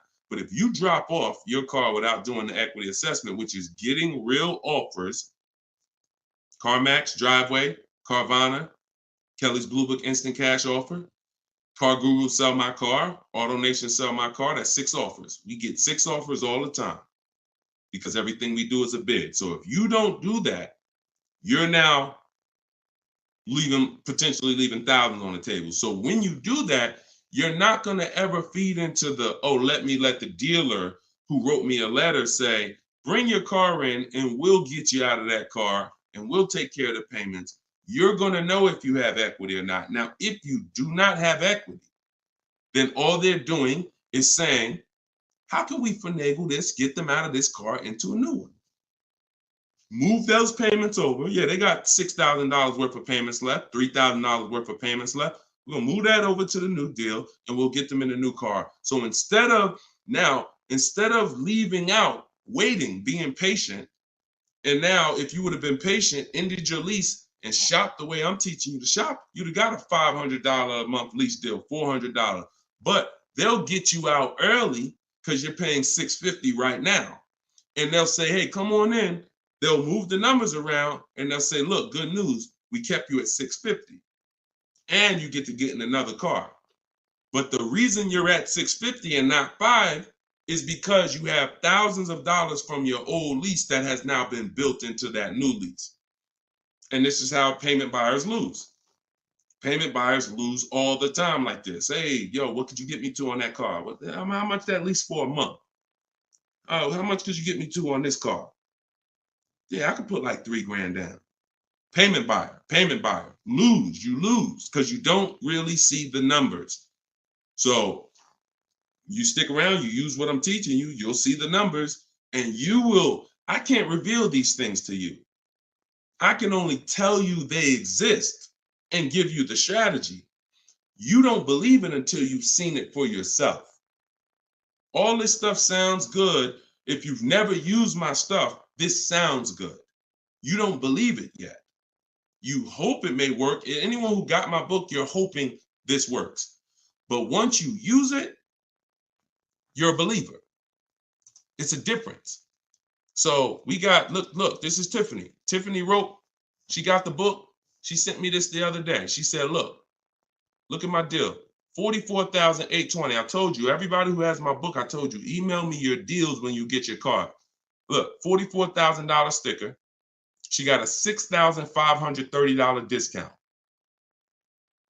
And look, I'm not going to read everything she wrote because she's just praising the system. She's praising sitting there, negotiating from home, using the tools, winning. Saved more money on this new car, brand new car, than she's probably ever saved on any car. And she never had to go in a dealership to do it. Bids. So she was hoping this would work. She was on this show. If she got my book, she couldn't have been in my life more than a month. We just started the show. So she literally was hoping, all right, I'm going to use this, Deshone. But now it's not a matter of hoping. She knows. That's where you got to get. So all of this stuff I'm telling you, you got to prove it to yourself by the actions you take. And once you see how overpriced these deals have been that you've been considering, you'll understand, wow, I'm never going in a dealer to get my prices again. Never. And then that's when you know you've been transformed. Go ahead, Dolan, shoot the next one up.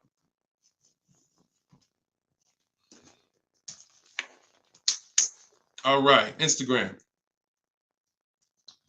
What's the best advice you can give to get the best deal on buying a car cash from a dealer? Forget how you're paying for it. Get bids. How you're paying for the car does not matter. See, people will walk in. If you walk into an 80% dealer with cash in your pocket, you're going to lose.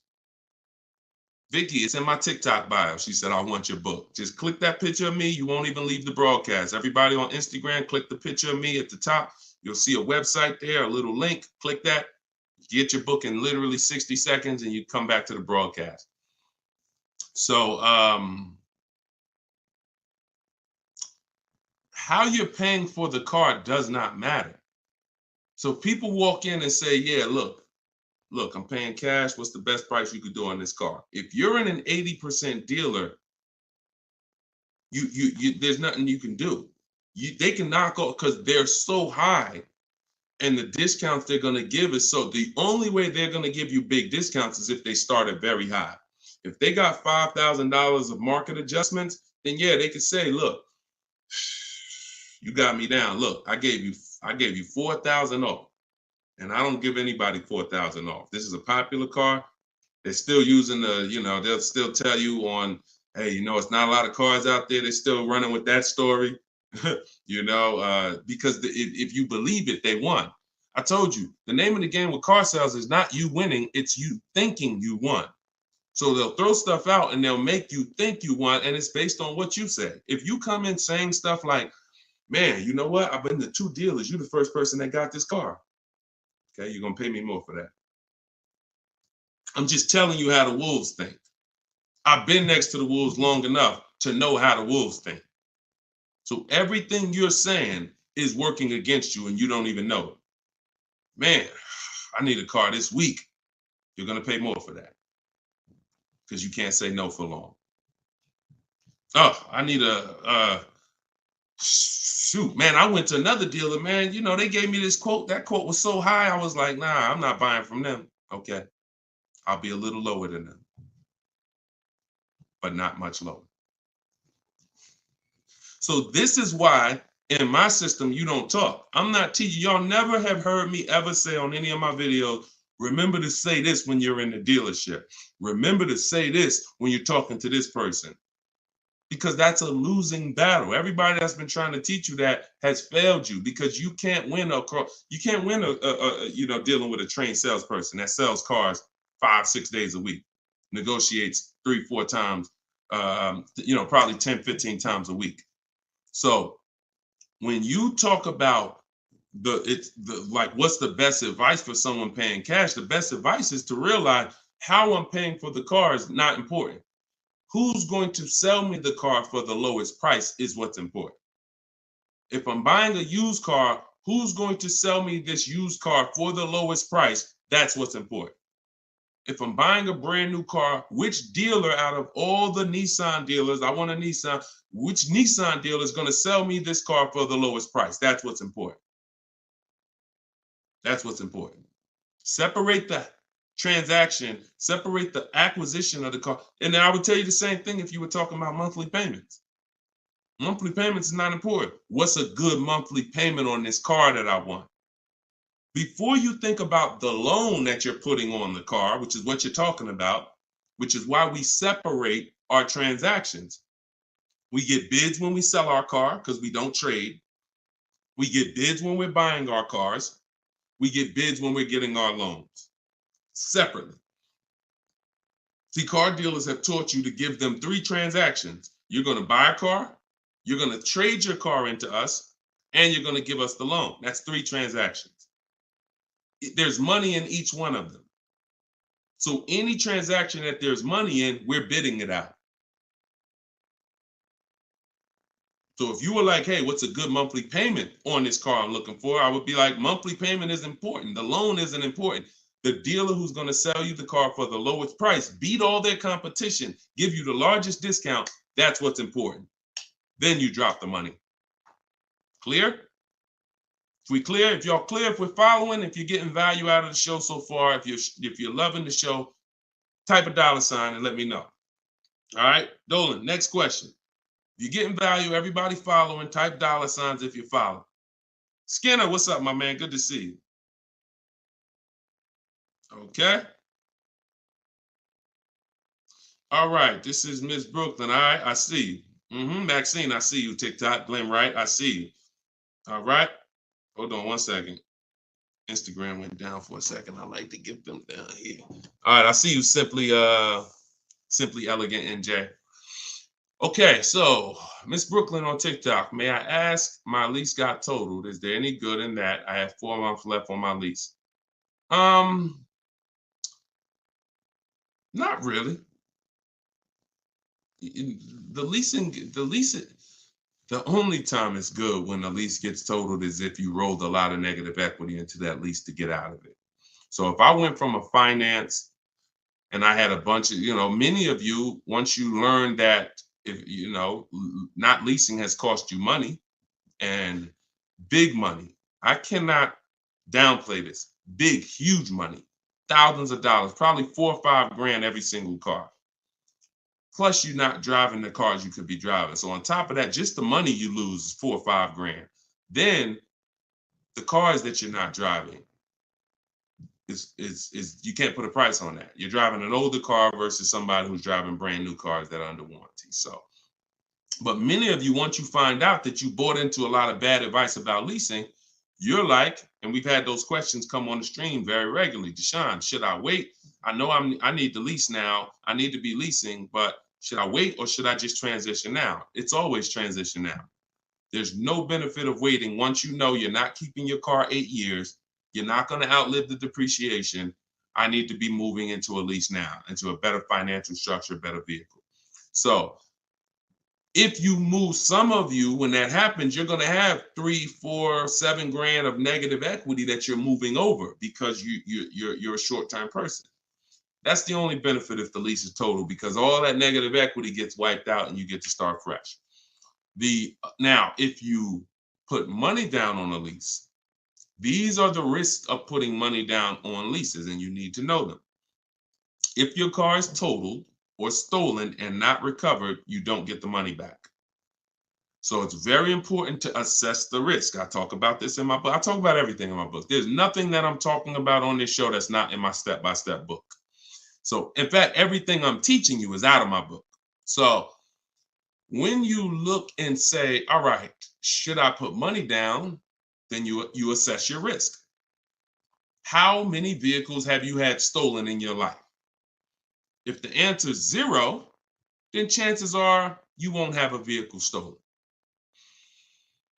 If you say, man, I've had 2, 3 vehicles stolen, then I wouldn't put money down. I wouldn't put a lot of money down because the odds of you getting another vehicle stolen seem to be high. And if your vehicle gets stolen and they don't find it and you put $5 grand down on your lease, you're not getting the money back. Now, the opposite, the other end is if the vehicle's totaled, like you experienced, Ms. Brooklyn. If the vehicle's totaled and you put $5 grand down, you don't get the money back. So you ask yourself, how easy is the vehicle to total? If you got a Honda Civic, a Toyota Corolla, small SUV, something that's easy to total, then I wouldn't be putting money down on that lease. I wouldn't put a lot of money down. I've had people put money down on SUVs and bigger sedans and bigger, S-classes. When I was at Mercedes, people would lease S-class for like $1,400 a month. They put money down to lower the payment. I've had people put 7, 8, 9, 10 grand down on a lease on an S-class because they know it's hard to total an S-class. Like you have to be in, God forbid, a once in a lifetime accident to total an S-class. So that's what you do to assess your risk. And what you're doing is you're always shopping your leases with only first month's payment due at signing. Because if you can get a car that has everything you want, and once you get all your offers, if the monthly payment's in your budget with no money out of pocket, then that's what I would do all day long. That's what I would do all day long. But sometimes people will get like a lease and it's a great deal. It's under 1.5%, but they're like, you know what? Payment is like $600. I want to lower that to like $500, and they'll put $3 grand down to lower it, $3,500 down to lower it to $500. But that's a decision you make only after you assess the risk. But in your particular case, if you didn't put a lot of money down, then no, you're just going to start fresh. You're going to shop for your lease, and that's it. Good question. All right. Yes, under 1%, we call that a steal, Skinner. Absolutely. That is a steal, not a deal. Go ahead. And we get steals. Some people may say, look, man, how do you see steals? We already know. Look, we get steals.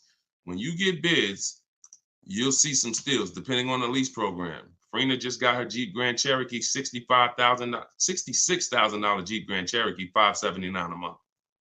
$579 a month. 0.88%. Sitting at home getting bids. All right. Go ahead. Next question, Dolan. Shoot it up. This is Byron on TikTok. How long should you wait to refinance after the purchase date? As soon as it makes sense. I don't know what your interest rate is, and I don't know how thoroughly you shop for your loan. If you use the bank bidding war, we're letting 15, 20 people run our credit within a 48-hour period. So it only is going to weigh on our score like as one hard inquiry. So if one hard inquiry would have lowered our score 10 points, those 15, 20 inquiries will lower our score the same 10 points when the window closes. So if you shop like that, then no, you're not going to refinance in a month because you shop the market so thoroughly, the potential for you saving in the short term is not going to be there. But if you didn't, then yeah, you might be looking now and see that there's people who can refinance you for a lower rate. But again, the reason I don't like doing that, if you just got the car, because now you're talking about, potential more hard inquiries. But what are you going to do? If you think you could get a lower interest rate refinancing, I go online, type in refinance car loan online and see, I think Lending Tree, Nerd Wallet, they have a couple resources that they recommend, and see if you can save money. I'm refinancing if I could save money, if I could drop, because look, on a $30,000 loan, if you got $30,000 that you owe, if you could drop your interest rate by 1 point, that's probably $1,000. So, I mean, if you're not taking the shopping of your interest and your loans, that's why we bid this out. In my book, not only, and I have a section when I send it, it's called the Bank Bidding War. So I haven't combined it into my book yet. But for those who are financing, I'm going to restructure the book. Again, another update coming of the book, because that's what we do. And I'm going to add the Bank Bidding War to the book. But I don't want you, if you go online and you see that you can refinance and you can drop your interest rate, then do it.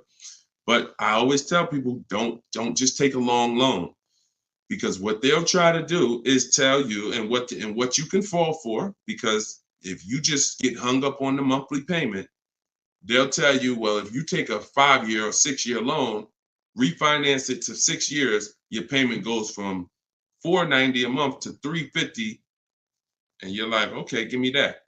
But if you've already been paying for a long, for a year, now you refinance for 6 years, now you got 7 years. So you want to look at the total amount. So here's the rule of thumb that I like to follow. You can use it if you want. You're free to do what you want, but I think it's a good rule. You refinance and you take the highest payment you could afford at the new low interest rate. So if you could afford the 500, no problem, then take the 500. That might be 4 years. If you could afford, don't go to the lowest payment. Go to the highest payment you could comfortably afford, because that's going to give you the shortest loan. And then, other than that, that's it. That's it. Go ahead, Dolan. Kevin from Instagram, what's going on? Does your credit score guarantee you a great deal? No, absolutely not. There's tons of people for the last 3 years. Strategy guarantees you a great deal. Strategy. We get below market deals. There's no one using what I'm teaching. There's no one using what's in my book that's following my strategies and that's not getting below market deals, because we see the market. You can't get below market deals if you don't even see the market. How you going to get below market deals? You got one offer. You got 2 offers. You get what I'm saying? How do you know what the market is?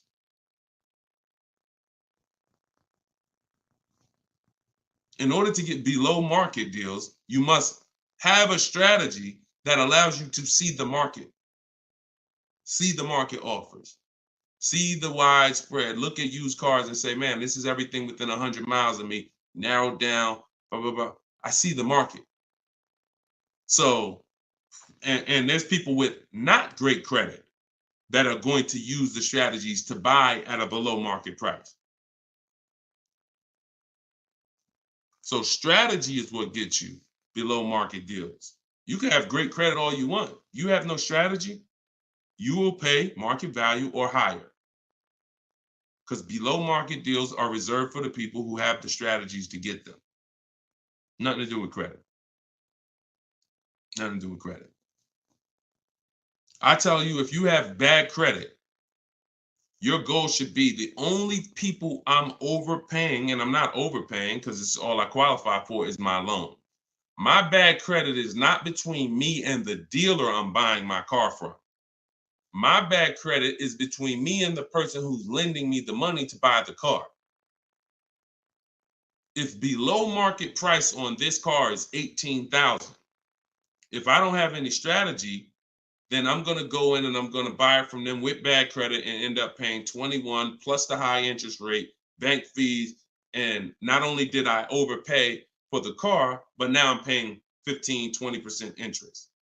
That's what most people do. No strategy. So people with no strategy get killed two ways if they have bad credit: the loan and the price of the car. But when you have strategy, the only person who you should be paying more than average is the person who lent you the money.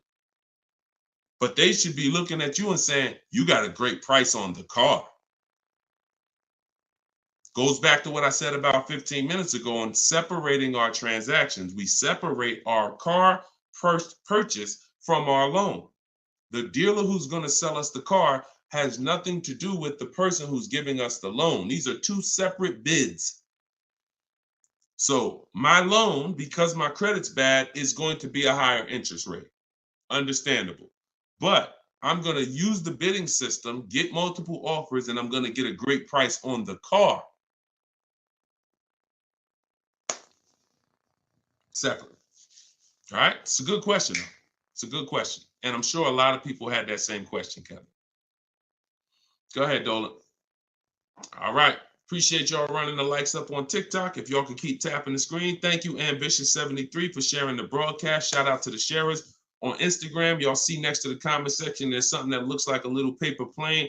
If you hit that, you can share this with a couple of your friends. You should certainly be sharing this with your best friend because they might not be friends. I'm going to be honest with you. If I had a friend and he was watching this stuff, shopping for cars, and didn't tell me about it, and I went out and I just went and if there was this new way to car shop to save all this money and he didn't tell me about it, I'd be a little upset, especially when I bring my car home and realize, dag, I overpaid for it, $5,000, $10,000, or dag, I didn't even know about leasing. You know, my parents told me, man, I should never lease. Oh, you don't listen to this guy, Deshone? Nah, man, I don't lease stuff. No, you need to listen because if you're not keeping cars 8 years, he's going to show you why you're overpaying by thousands of dollars by not leasing. It's not even close.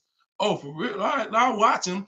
Then next thing you know, he's seeing me, but he bought a used car last year, or he bought a car that he's now in a finance with, and he's like, man, how long you been watching this guy? Man, I've been watching him for 2 years. You couldn't tag me in a video? You couldn't tag me how many people come on my stuff and say, Dad, I wish I would have saw this before I got my car.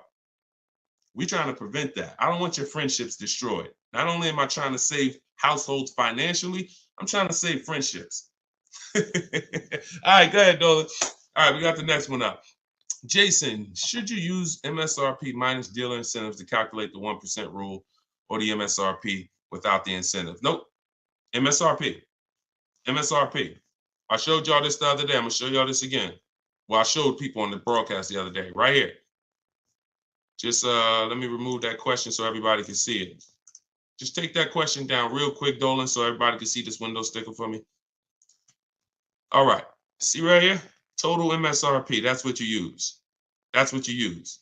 So the reason why you're using the total MSRP is because once you use if you're on TikTok, you'll see it on the rebroadcast because we rebroadcast these shows throughout the day. Once you see the MSRP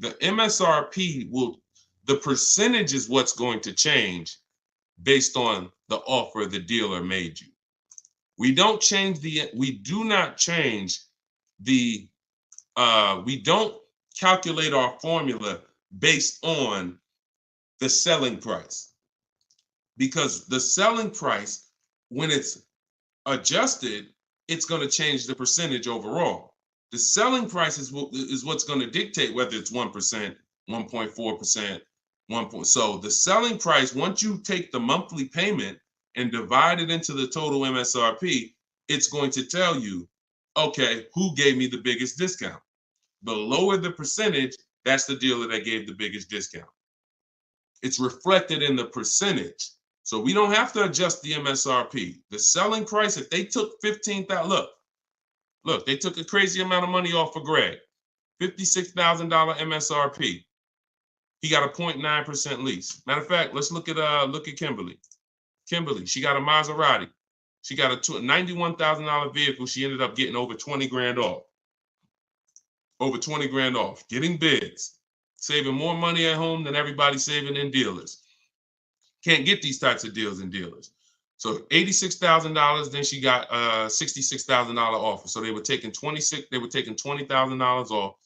And then the car that she ended up getting was this one.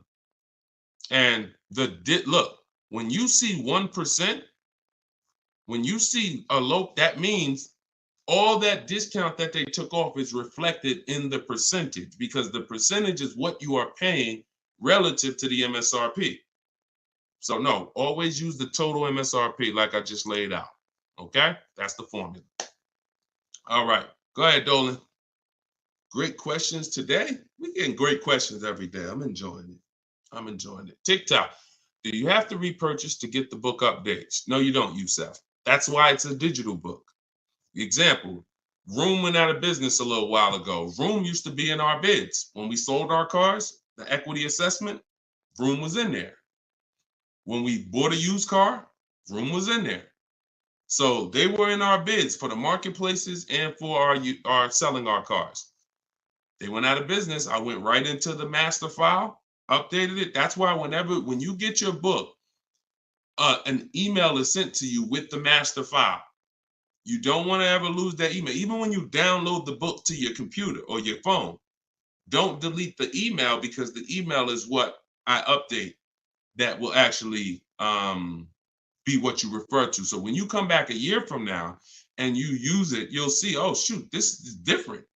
Yeah, because we update this. So yeah, once you get it, that's why it's a digital book. That's why I didn't print it.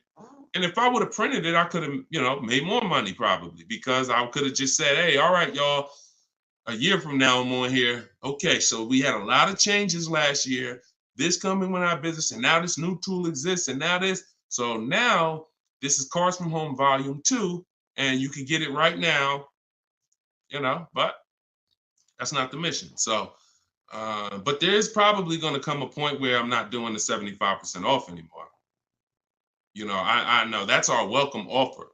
So, I mean, those of you who come on and look, $97, we've had people pay $97, not ask any questions, because if they use the book, they're not even asking any questions. If they use the book, it's like $97. I would have paid $900 if I knew what this book was going to do for me.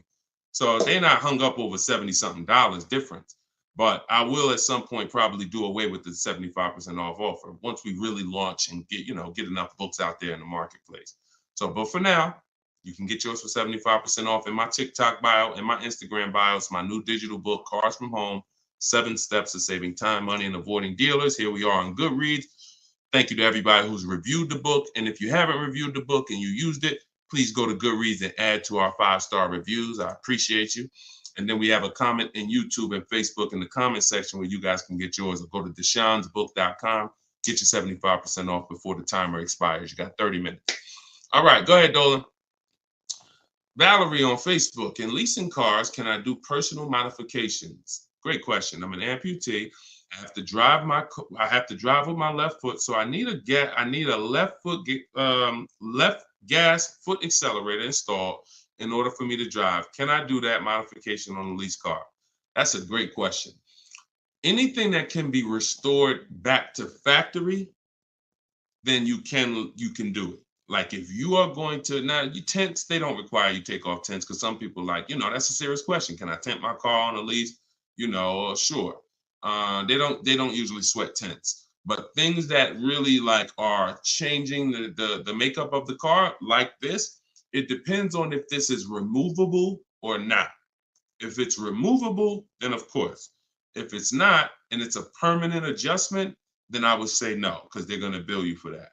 And so what I would do if I'm you is I would only be, if you're not keeping your cars 8 years, now the mission is still to beat depreciation. To beat depreciation.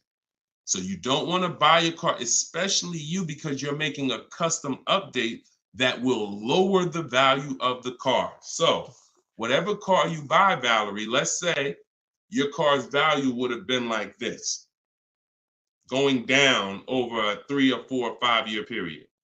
Because of this adjustment you're making, it's going to go like this. Because if that update that you're making can't be removed, then you lower the amount of people who are interested in that car when you go to resell it. So what I would tell you, if you're not keeping cars 8 years, then you should only be buying pre-owned cars. That's going to be your smallest losses. Don't buy new, because when you, again, buying new and you doing your modifications on them, you're going to destroy the value of the car. You're going to lose so much money in depreciation and resale. So I would only be shopping for a used car if I'm you, unless there's a way for you to remove the modifications once you do them. Even if it costs you $1,000 to remove them, you're up, because the amount of money you're going to lose by doing that type of modification. I say the same thing to people who like to put, big exhaust systems on their cars. That's valuable to you, but you're lowering the value of the car because that's not valuable to most buyers. So if you spend $3,000, $4,000 on a fancy exhaust system and all of that, not only are you not getting that money back, you're lowering the car's value overall. So in your particular case, that's what you do. See if you can pay to get that car restored back. I do that all day long. And then I would lease. And before I turn the lease in, I would pay the money to restore it back to stock. Okay, that's a couple options, and you choose what works for you. Okay, all right, good question. All right, trying to buy the book. Link to the site is not loading. Just go to deshonsbook.com. Deshonsbook.com. And you can spell my name out. You can open it in the browser. I'm not sure why we got a lot of people that go to TikTok and get their book. So I haven't heard that. But if you're having issues, then don't let small obstacles stop you. Just go to deshonsbook.com and get your 75% off. Okay, this one is from YouTube. Is it better to get a loan from a bank that you choose, or is it better to use dealerships banks? We get bids. So I created a process called the bank bidding war. Now, there's so much money in your loans. There's companies that want to give loans. They don't sell cars. So that should tell you something. If there's plenty of companies in this world that want to loan money, they don't sell cars, then that should tell you there's a lot of money in the loans. So what we're doing is we're doing a bidding war, because everything we do not shake hands with anybody without a bid on anything. I'm not giving my old car to you without a bid. I'm not getting a loan from you without you winning a bid. I'm not buying a new or used car from you without you winning a bid. So we're not doing the bidding process until after we find the dealer who's going to sell us the car. Once we find the dealer who's going to sell us the car, won the bid, one dealer who says, okay, I beat all my competition, now we're buying from them. We are going to lock up that car with a deposit, and we're going to go home and we're going to start the bidding war. So the bidding war is 3 rounds. It starts before we look for the car, because we want to see if there's any special interest rates. So if I'm shopping for a car, round 1 of the bank bidding war, this is also in my book. And as I said, when you get your book, you'll actually see I'm sending you 2 files. I'm sending you the book. I'm sending you the bank bidding war blueprint separately, because I haven't added it to my book yet. But Round one is to see if there's any special interest rates, because if the car I'm looking at has a 0% interest rate from the manufacturer, or 0.99% or 1.99%, everything else is eliminated. There's no reason for me to look anywhere else. Now we always have to see what the term is, because sometimes they'll say 0% for 36 months. That's not going to work for most people, because that loan is going to be too short. Payments would be too high. So we got to look at the term. But if we see they have 1.9% for 60 months, or 2.99% for 72 months, this is really going to, no bank or credit union is going to beat that. So that's round one. Now, most vehicles are not going to have that. So then we do what we just said. We're getting the bids. We're finding a dealer that's going to sell us the car for the lowest price, win the bid. Once we do that, we lock our car up with a deposit. We come home. That's where we start the bank bidding war process. So we're going to go online. We're going to call our bank, our credit union, do all these offers, let all these people access our credit with a hard pull. And then we're going to get the bids in round two. Whoever gets the lowest bid, they win round two. Then we call the dealer and we say, hey, this is what I got. If you guys can beat it with one of your banks, I'll do the business with you. That's simple. That's the bidding war. And see, when you do bids, when you follow my process, you eliminate any buyer's remorse. There's two types of buyer's remorse. You bought a bad car, so we have boundaries that we use to not buy bad cars. But then the other buyer's remorse is I overpaid. And not even I overpaid, it's the wondering if I overpaid, that mental torture. And some of you have had it the day you drive off the dealer's lot. Yeah, you think we should have did better? You think I should have asked them for another 1,000? I feel like I should at least ask them for another 1,000. Yeah, I feel like this. You think the interest rate is okay? Mental torture, buyer's remorse, early buyer's remorse. That's eliminated using what I'm teaching you. When you get bids, it's guaranteed. We guarantee we get the most money for our old car. We guarantee we get the best price in the market on our car we're buying. We guarantee we get the lowest interest rate. It's guaranteed. It's a totally different thing. And the only way we do it is through bids. So that's the bank bidding war. And even I think who used it? I think Tiffany, when she wrote in, she would say something. That's what she was writing about in the end of her email she sent me. Send me your deals, y'all. I always want your deal. I say when you use this stuff, you use what's in my book. Email me your deals. You'll have my email, because when I email you the book, you'll have the email you can send your deals to once you get them. But this is what she said. She said, we received a check from our credit union, $41,000. We let them know we had a check, but their finance person, look, straight out my book. But if their finance person could get us a better rate, we would go with them. The dealer bought us a better rate, half our interest rate. But the bank they chose wanted $1,500 down, so we said no. So that's it. So she took round two of the bidding war, came in and said, look, if you could beat it, you got it. They said, okay, we could do half the interest rate, but you need money down. Okay, no problem. That doesn't work for me. So that's in control. That's like, okay. And there's going to be some scenarios where the dealer says, look, I can't beat it, but I can match it. And in which case you save all the paperwork. You don't have to go through that with the bank. So, and it's the guaranteeing of knowing I got the lowest rate in the market, because I had 15 banks competing, not one dealer who was shopping it. So total different thing. All right, y'all. I see we got a lot more questions. Shout out to the sharers. I see some new followers. If you haven't already, subscribe on YouTube. We got some new things coming for YouTube very soon. Some things that's going to help organize the show and help you reference things and see questions and break them down so you can actually reference your question. So YouTube is what allows us to do that. But we're live on all 4 platforms when we do the show. So whenever you see the banner above me, you know we are, we're replaying it. You can tell your friends about it, because some of you can't make the whole show. You got to go to work, or your friend, you can tell them any time of the day. We're usually rebroadcasting these shows, but the banner also will show when we're going to be live. So the good thing about it is, you see in the banner, we'll have the live shows, so you can actually see when we're live and you can join us. So this has been our 12 p.m. show. Everything we taught today is out of my new digital book, Cars from Home, 7 Steps to Saving Time, Money, and Avoiding Dealers. You can get your copy for 75% off for 30 minutes. If you visited the website, the timer started. So once you visit, that timer started. Once it goes to zero, the price is $97, which is still a great price. But if you haven't been there yet, you can get your copy for $24 at 75% off in my TikTok bio, in my Instagram bio, or pinned in the YouTube and Facebook comments.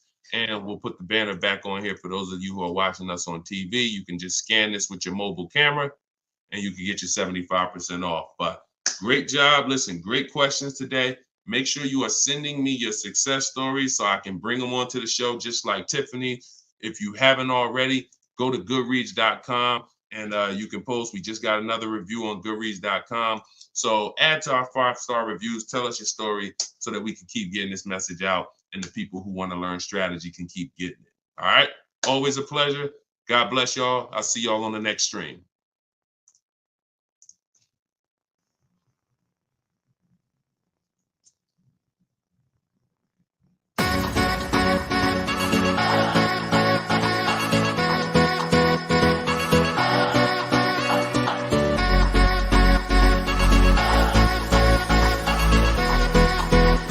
The worst possible thing you could say when you walk into a car dealership. I spent 5 years with Mercedes-Benz, 5 with General Motors, and the worst thing a person could say when they walk in is, if you could just get me to this payment, we got a deal.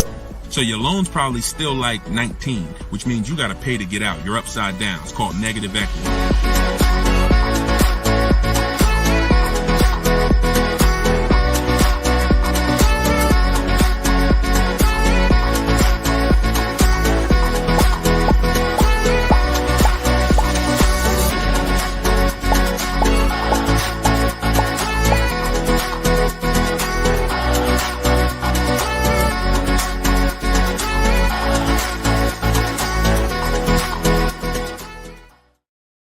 What's up, everybody? Welcome back to Car Shopping Questions and Answers. I'm your host, Deshone the Auto Advisor. This is episode 12, and we do these live shows to make sure that those who are committed to financial literacy get the insider strategies they need to get below market car deals. And the only way you're going to do that is by using strategy. So that is what we teach here. I am all about giving you the simple strategies you need to sit at home and let dealers bid for your business, let banks bid for your business, and let people bid for the cars that you're going to sell, not trade. And that's what we do here. So for those of you who don't know me, my name is Deshone the Auto Advisor. I spent 14 years in the car business. And since 2020, my mission has been to create smarter car shoppers, buyers, and owners. So if this is your first time ever seeing us on a broadcast, could you type the number 1? What's going on, Lisa Jane? Good to see you. I appreciate it. Hey, you're the best. I appreciate it. Listen, you keep using what I'm teaching, you're the best. I just love people who are committed to their money, because the wolves, the 80% of car salespeople who you deal with every day, and you don't know how to find the best car salespeople to deal with, those people are committed to their money. One thing about the wolves and the sharks is they are committed to making their 15, 20, 25, 30 grand a month, and they do not care who gets in the way. When you walk in, you're a casualty of war if you don't know what you're doing. So that's what we do here. So you guys can start typing your questions. I do have my man Dolan in the back moderating. He's going to bring your questions into the show. And if you're watching and you see the banners, that means this is a rebroadcast. But if you don't see the banners, we're live. And right now we're live. This is our Wednesday, 7 p.m. live stream. Okay, so once we get a couple questions, my man Dolan will bring the first one in. We'll get the show on the road. But the simple housekeeping, for those of you who don't know, I am the author of the new digital book, Cars from Home. We're rated 4.94 on Goodreads.com. Thank you to everyone who's reviewed the book and used it. I want you to email me your deals when you pick up your cars. See, what I want from you guys is to be excited about the deal. Right now, most of you are ashamed of your deals. So that's just a fact, because you wouldn't email. And I'm not in the business of telling people they got bad deals. But once you start using what I'm teaching you and you start getting bids and shopping the easy way, you'll love to share your car deals. You'll be sharing your car deals with anybody willing to listen. And that's what I want. Okay, so As part of our welcome launch, you can get your copy of Cars from Home, 7 Steps to Saving Time, Money, and Avoiding Dealerships. It's 75% off in my TikTok bio for 30 minutes, in my Instagram bio for 30 minutes, or if you're on YouTube or Facebook, you can click the comments we have pinned for you and you can get your copy for 75% off. You won't pay the normal $97.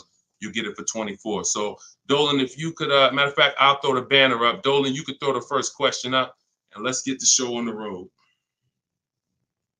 Okay, this one's from TikTok. Miss SPM Clark, how are you? Is it a good time or season to buy a vehicle? That's a great question. Is it a good time? And whenever you hear a question that you like, that y'all running the likes up on TikTok already. Shout out to everybody tapping the screen, running those likes up. I appreciate you all. That's a great question. Is this a good time or season to buy a vehicle? There's no bad time. I'm going to tell you why. What you're depending on is to be positioned to find a dealer who really wants to move a vehicle. Now, 80% of dealers are overpriced. I'm going to continue to say that. Now, the reason I know that is because since 2021, I've worked with 1,600 people in my coaching program and probably another 5,000, 6,000 that have my book already. I know the data. When we're looking at offers, 80% are overpriced. So you need to know that 80% of the dealers that you're dealing with, 80% of the dealers in this country, if you're driving down the highway, 80% of the dealers are overpriced. They don't all have the same prices. I know you may have been taught that, oh, every dealer is the same. They're all different. They're all competing against each other. So you now use that to your advantage. Marketing tells you when does the marketing tell you is the best time to buy a car? We got a good number of people on here already. Make sure you stay by your keyboards because if this is your first time on the show, you'll see we ask questions and then I need you guys typing fast so that we can keep the dialogue going fast. When does the marketing tell you the best time to buy a car is? Okay. Brighten up my light while y'all do that. Hold on. I'll be looking at your answers. Okay. New year. Yep. New cars. Okay. When cars come out. Okay. End of the year after September. Okay. End of the year. I see you, Jamie, on Instagram. Okay. So that's the busiest week of the year. You go into any car dealership, it's a zoo. Now imagine that. I want you to put yourself in the car dealer's shoes. If you knew that you had customers trained so well that by that last week of the year, the place was going to be a carnival. And that's the end of the month is like that too. Holiday, President's Day is like that too. But here's what I want you to think about, because that's just a myth. There's no better deals. So there's some people that are buying cars during the holidays overpaying for them. Because here's the thing, you got a line of people behind you. If you're at home shopping, that's different. But if you're in the dealership, think about it. You got a line of people behind you, 10 people. So when the salesman's talking to you, it's like, I don't even have a lot of time, right? Salesman doesn't have a lot of time to talk to you. Listen, Bernard, listen, man, I'm making you a good offer. You see the place is packed, man. You know, I would take it if I was you, but you know, we really don't have the time. You know, if you wanna think about it, you're more than welcome. There's no guarantee the car's gonna be here when you come back. Psychology working all against you. I told you, if you've been on the stream before, you know the name, that you winning is not the important part in a car dealership. It's making you think you're winning. So when you want to be in a car, this is when you want to be shopping 3 months before you need to have a car. And I'm going to tell you why. If the place is a carnival, there's no reason to give cars away. There's no reason. Why do I want to do a big sale? Why do I want to discount the cars if the place is packed? There's 3 customers for every car that I have. It's a marketing game. Now, the opposite is true. You got to think about this. On the 3rd of the month, when the place is empty, 10th of the month, dealers looking at I remember we used to look at our numbers, right? Because everyone makes you think dealers only think about their numbers at the end of the month. Go at the end of the month when dealers want to hit their numbers. Don't you think dealers want to hit their numbers on the 10th? Don't you think if we have to sell 250 new cars and we look on the 10th of the month and we're like, oh, we only got 70 cars sold. We're not pacing good. We look like we're gonna fall. We only got 50 cars sold. Oh, this is a horrible month. Anybody who sends in an internet inquiry they're like, oh, look, we're behind. There's not this magic thing where it's like every month at the end of the month, the last 3 days, dealers are pushing to hit their numbers. Some dealers hit their numbers 5 days before the month is up, 3 days before the month is up, which means you come in at the end, we already hit the numbers. But again, it's a game of psychology. So what I'm teaching you is to understand, I was in that game for 14 years. I was very good at playing the game.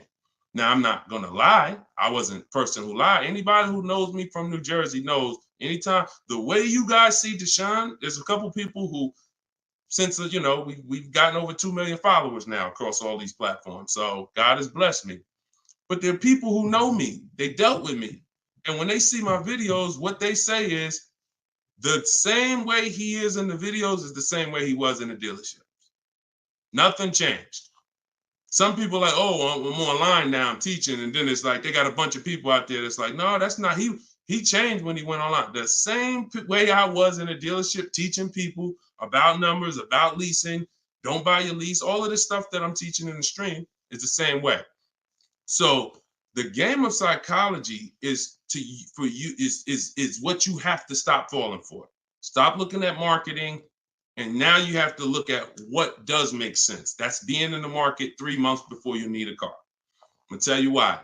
If your lease is up in a month, that's good because you can extend. So I always tell you, start shopping when your lease is up when you got one payment left. That's good. Start shopping your offers because if worse comes to worse, you can extend the lease for free and you can buy yourself another month or two. You want 3 months because here's what happens over 3 months. Lease deals change if you're shopping for leases.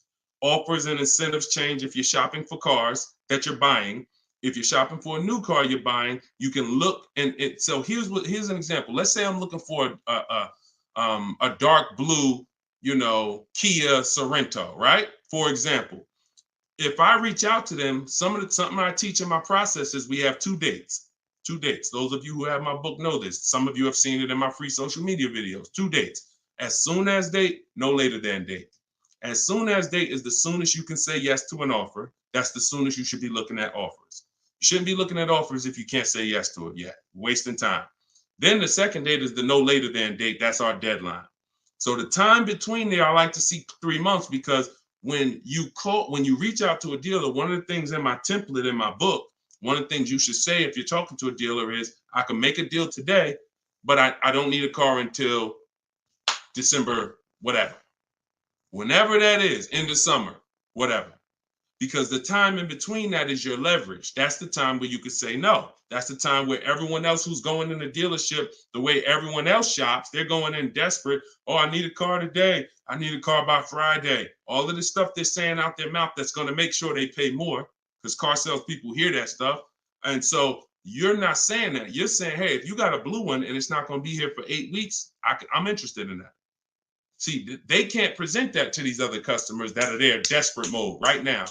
That car that 8 weeks away, can't present it. So inventory changes on a month-by-month basis. Incentives and rebates change on a month-by-month basis. I'm gonna tell you the biggest thing though. Let's go to used cars. Price trends change on a month-by-month basis. So when we go to shop for used cars, we always have on alert so that every single new car that hits the inventory pops up on our phone, in our email. Everything I'm teaching you is in my book. Now, I don't hold back. You can get it any way you want. You can get it on the stream. You can get it on my videos. You can get it in my book if you want it all in one spot. But so when we do this, everything new is popping up. We can see the price changes. We can monitor the price changes. But the biggest thing is when a dealer needs a deal, you're positioned. Let that sink in. I just gave you a scenario a couple minutes ago of how it looks when a manager comes in and says, all right, y'all, we got to have a meeting. Okay, y'all, it's the 10th of the month. We only got 50 cars out. We got to sell 250 cars by the end of the month. We're way behind. Anybody who is real, that's what we call a real customer, a real buyer. Get them on the phone and, see if they're open. We're not turning away any reasonable offer today. Now, for those who are desperate, need a car today, need a car this week, those people been going. They're never going to get these phone calls, very rarely, because they're moving so fast. You position. You in their email. Tom knows Sparta is been emailing me. He told me he doesn't, or she, I can't tell if it's, I can't tell by your name, whether you're a man or woman, but let me see. Sparta, hey, I know I couldn't get to your offer before. You still open? Yeah, thank you. What you got? Position. So you can't do that when you're desperate and when you're shopping. Now, if you're in an emergency, understood. You totaled your car, you need a car in 2 weeks, understood. We got plenty of people who get in, use my stuff, they get their car in 2 days, they get their car in. That's why my biggest thing is teaching you the strategies you need to get below market deals in 48 hours. But the benefits of having time can't be measured. The benefit of being able to look at deals, have dealers call you. I had one of my people who listened to me. He had a Kia Telluride. The general manager called him the last day of the month and said, look, if you could get this done today, I'll take $5,000 off the price. That's the one he ended up going with. His name is Wendell. So I don't say there's a best time to buy a car because I've seen deals at the beginning of the month. I've seen below market deals at the end of the month, non-holidays, holidays. I've also seen people overpay with no strategy at the beginning of the month, the end of the month, the holidays. So you get what I'm saying? Y'all understand that?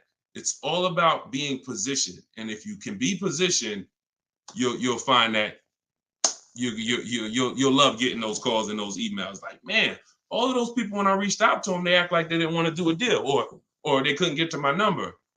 Don't worry. 2 years ago, I was shopping for my mother's Mazda CX-5. I reached out in October for the offers. I looked at the offers, didn't like it. Then I reached out in November. Same salespeople. They knew me. They know I'm serious. But hey, I didn't like the offers last month. Didn't like the offers in November. December, guy calls me or emails me, Deshone, I got this car. Let me know if it'll work for your mother. I think I can get to your number on this. Saw the car? Yep, car works. That's the one we ended up getting. Strategy. All right, that's how I want y'all moving. Go ahead, Dolan. Next question.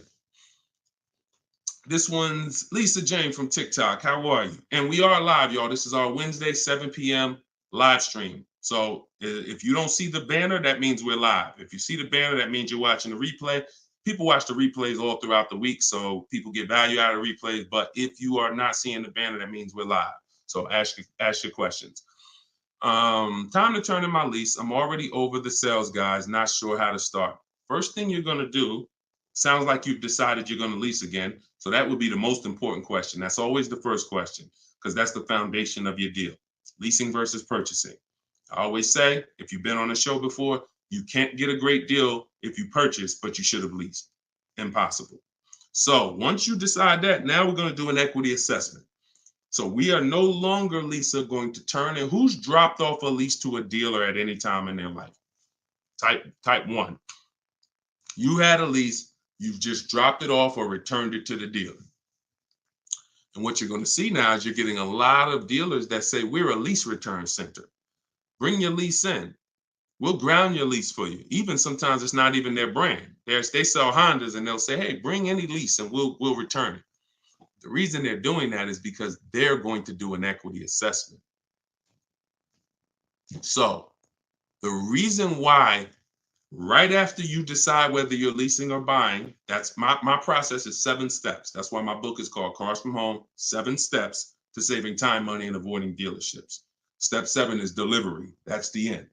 But the first step is lease versus buy, 8-year rule. Second step is equity assessment because you need to understand that every time you give your car to a dealership, either dropping it off on lease or you trade, they're assessing your equity. They're assessing the position of what the vehicle is worth on the market. We do that. We never let the dealer do that before we do that. And the only way we do that, we don't use Blue Book, we don't use Black Book, we don't use any algorithm sites. We have a huge advantage with cars we don't have with houses. That's we could get offers. We can get real offers. Imagine being able to, at any time, if you're a homeowner, literally get no obligation offers on your home.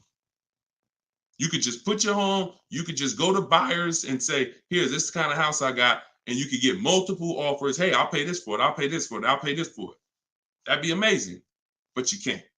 So all they have with homes is algorithms, Zillow, Zestimates, and all of that. With cars, we can get real offers from the people who compete to buy cars. And this is our first step before we budget, before we think about what car we want, before shopping, we are doing an equity assessment. So what that looks like, Jane, is Lisa, is you're going to call your leasing company and you're going to get the payoff. There's two types of payoffs, a customer payoff, a dealer payoff. Depending on the brand, sometimes they're the same, sometimes they're different. Sometimes the dealers don't have to pay taxes. And so it depends. There's no hard rule, but you're going to get the customer payoff.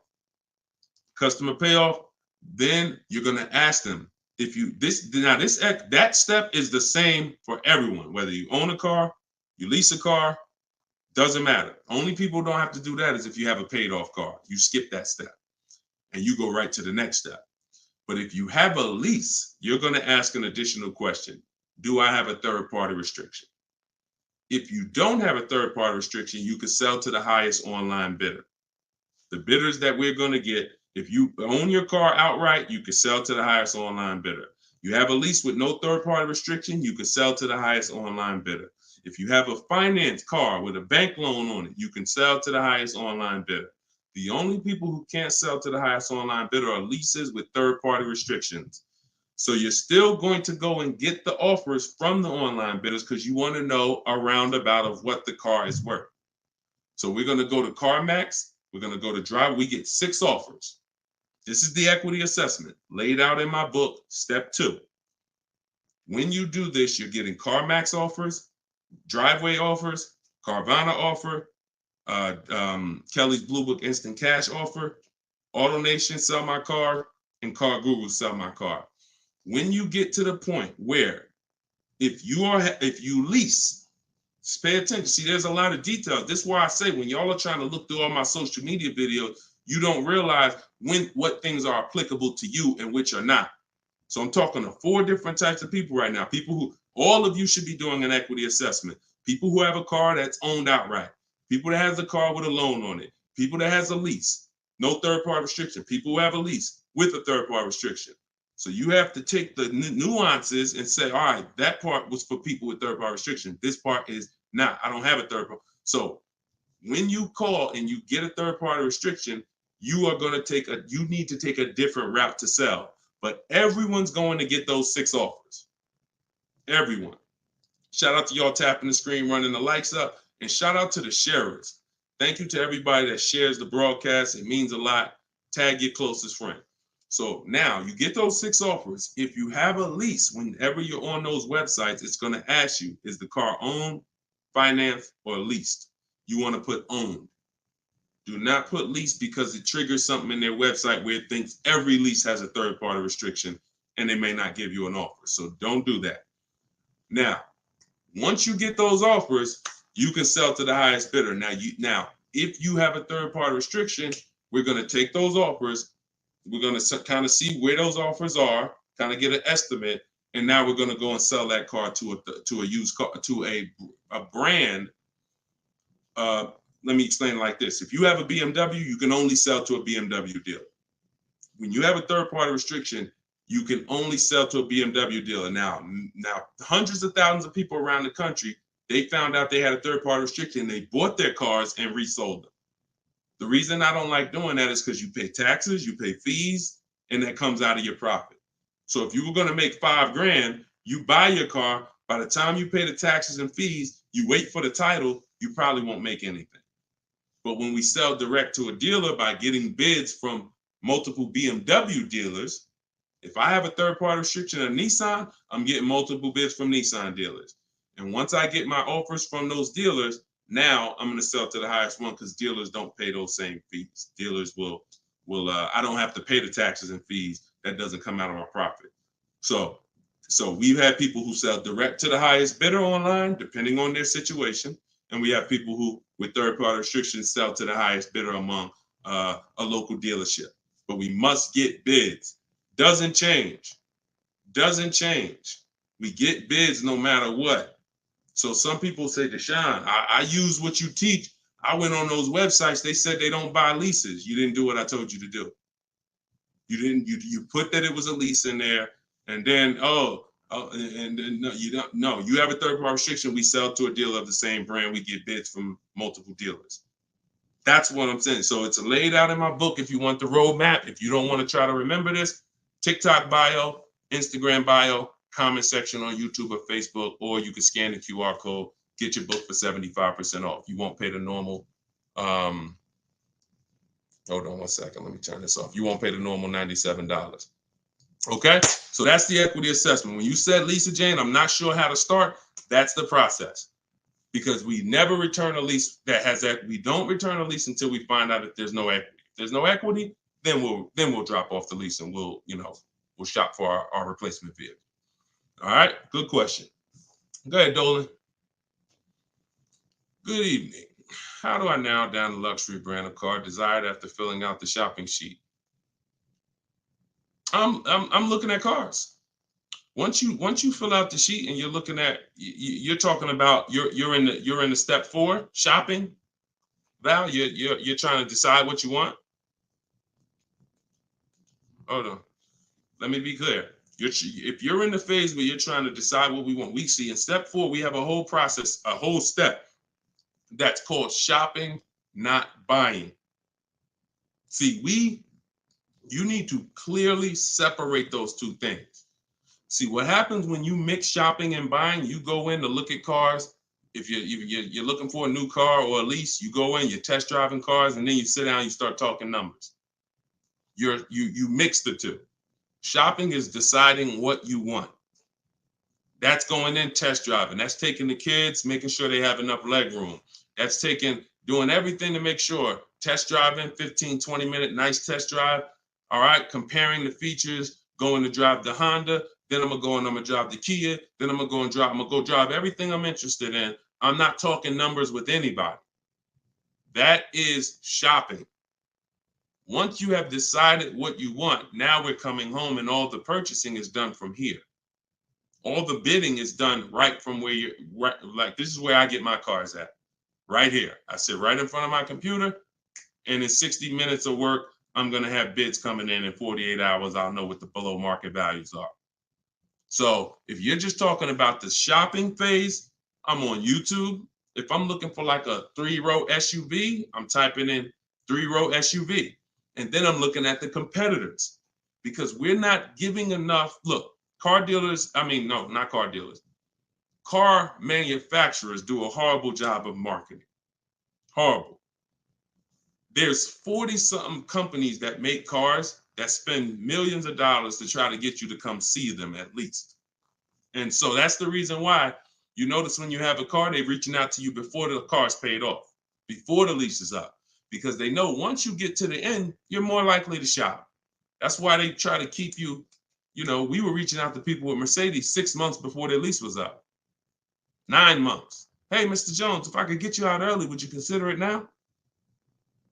Hey, good news, Mr. Jones. Hey, I might be able to get you into a new Mercedes and keep your payment right around where you are, right around where you're at now. Is that something that sounds good? Okay, when can you come in?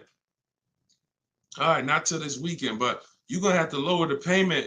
This payment kind of high. Listen, Mr. Jones, look, we have several options. You're a loyal customer. You've been with Mercedes for a long time. Anytime you listen, I promise you, me and my manager will work hard to make sure you get a number that works for you. But the first thing we want to do is pick a car. We got a lot of nice new models. Want you to see them. Blah, blah, blah. You got to understand, if we're pulling you out of the car early, we're trying to prevent you from shopping the market, because every couple of years, there's new product, new technology, new features. You want to see this stuff. You want to see these cars. And so that's when what I'm telling you is you're about to spend 50 grand, 30 grand, 70 grand. Take the time and treat it like if you were going into the mall to spend that kind of money. If you were walking into the mall to spend that kind of money, how would you want to be treated? Would you ever rush yourself? Would you want anyone rushing you to make a decision when you're about to make a $70,000 decision? A lot of you are not test driving enough cars. Now, with a used car, you can't test drive it until right before you buy it. So because every used car drives different. But for those of you leasing and getting new cars, purchasing them, you should be test driving everything that's in the category of a car you want. Everything. Test driving and then narrowing it down. This is how people end up getting a car, and in 3 months they're like, hey, I don't really like the car. It's not as comfortable as I thought. You didn't test drive it. You did a short, quick test drive. So don't rob yourself of the shopping experience. We don't. That's why I have a whole step that is only devoted to shopping. And then what you do, Val, is you put it into Google and you type in the year and you type in initial quality. That's going to tell you on that first page what the ratings say. Listen, don't ask your neighbor what they think of the new car. They might love it, but there's 10,000 other people in the country that have that same car. You need to know what is the data saying about that. 10% of those people might be dealing with electrical issues. That's going to show in that initial quality scan on Google. Then you look and you Google reliability. So initial quality's first 90 days, reliability's first 3 years. Everyone who's leasing needs to be typing those two things in. Initial quality, skim the articles, look for any red flags, then do the same thing for reliability. Those of you who are purchasing, you should be doing longevity. And that's going to tell you if the car has transmission problems later on. That's going to tell you what the engine is rated to do. These are 5-minute exercises that will save you from getting a Maserati that's in the shop every 3 months. So that's the shopping process, Val. And don't cheat yourself of it. Don't shortcut it. Take as much time as you need in that part of the process. Because once you decide what you want, getting offers is quick. If you're doing it my way, getting offers is literally 60 minutes. So don't rob yourself of shopping. All right, good question. Go ahead, Dolan. One thing I will not do is sign anything to test drive. If anybody ever, keep that question up. If anybody ever makes you sign something to test drive, first of all, and I have a particular way I set up a test drive. In my book, I teach you how to call a dealer, ask for the most experienced salesperson, the guy everybody loves, the person everybody loves, and you set up the test drive with that person. You set up a random test drive or you walk into, you don't know who you're going to get. You might get Lou Ricardo. He only been there for 2 months. He made $10,000 last month. He hungry. He feeling like he could do no wrong. Even when he lies, he's not going to get caught. And that's the guy you're dealing with. You got to set up everything is a system. Nothing is left to chance when you're following my process. And no one who's experienced like that would ever require you to sign something before you test drive it. Driver's license, I have your information. I have your email. Okay, that's what we need. All this other stuff is just a trick to lock you in. It's ridiculous. Okay. All right. This one's from YouTube. Deshone, I got equity now at the end of my lease, but I got a third-party restriction. How can I sell it to a dealer without buying a new one? Separate the transactions. When Dave came in, Dave was the first person who used this strategy back in 2021. And he joined me because he said, look, I had a BMW. As soon as I found out how to get around this, that made me like $1,500 to $2,000 more because I had the third-party restriction. You call, we speak to used car managers, and you're going to get bids from used car managers. Hey, I got a car. I'm looking to sell it.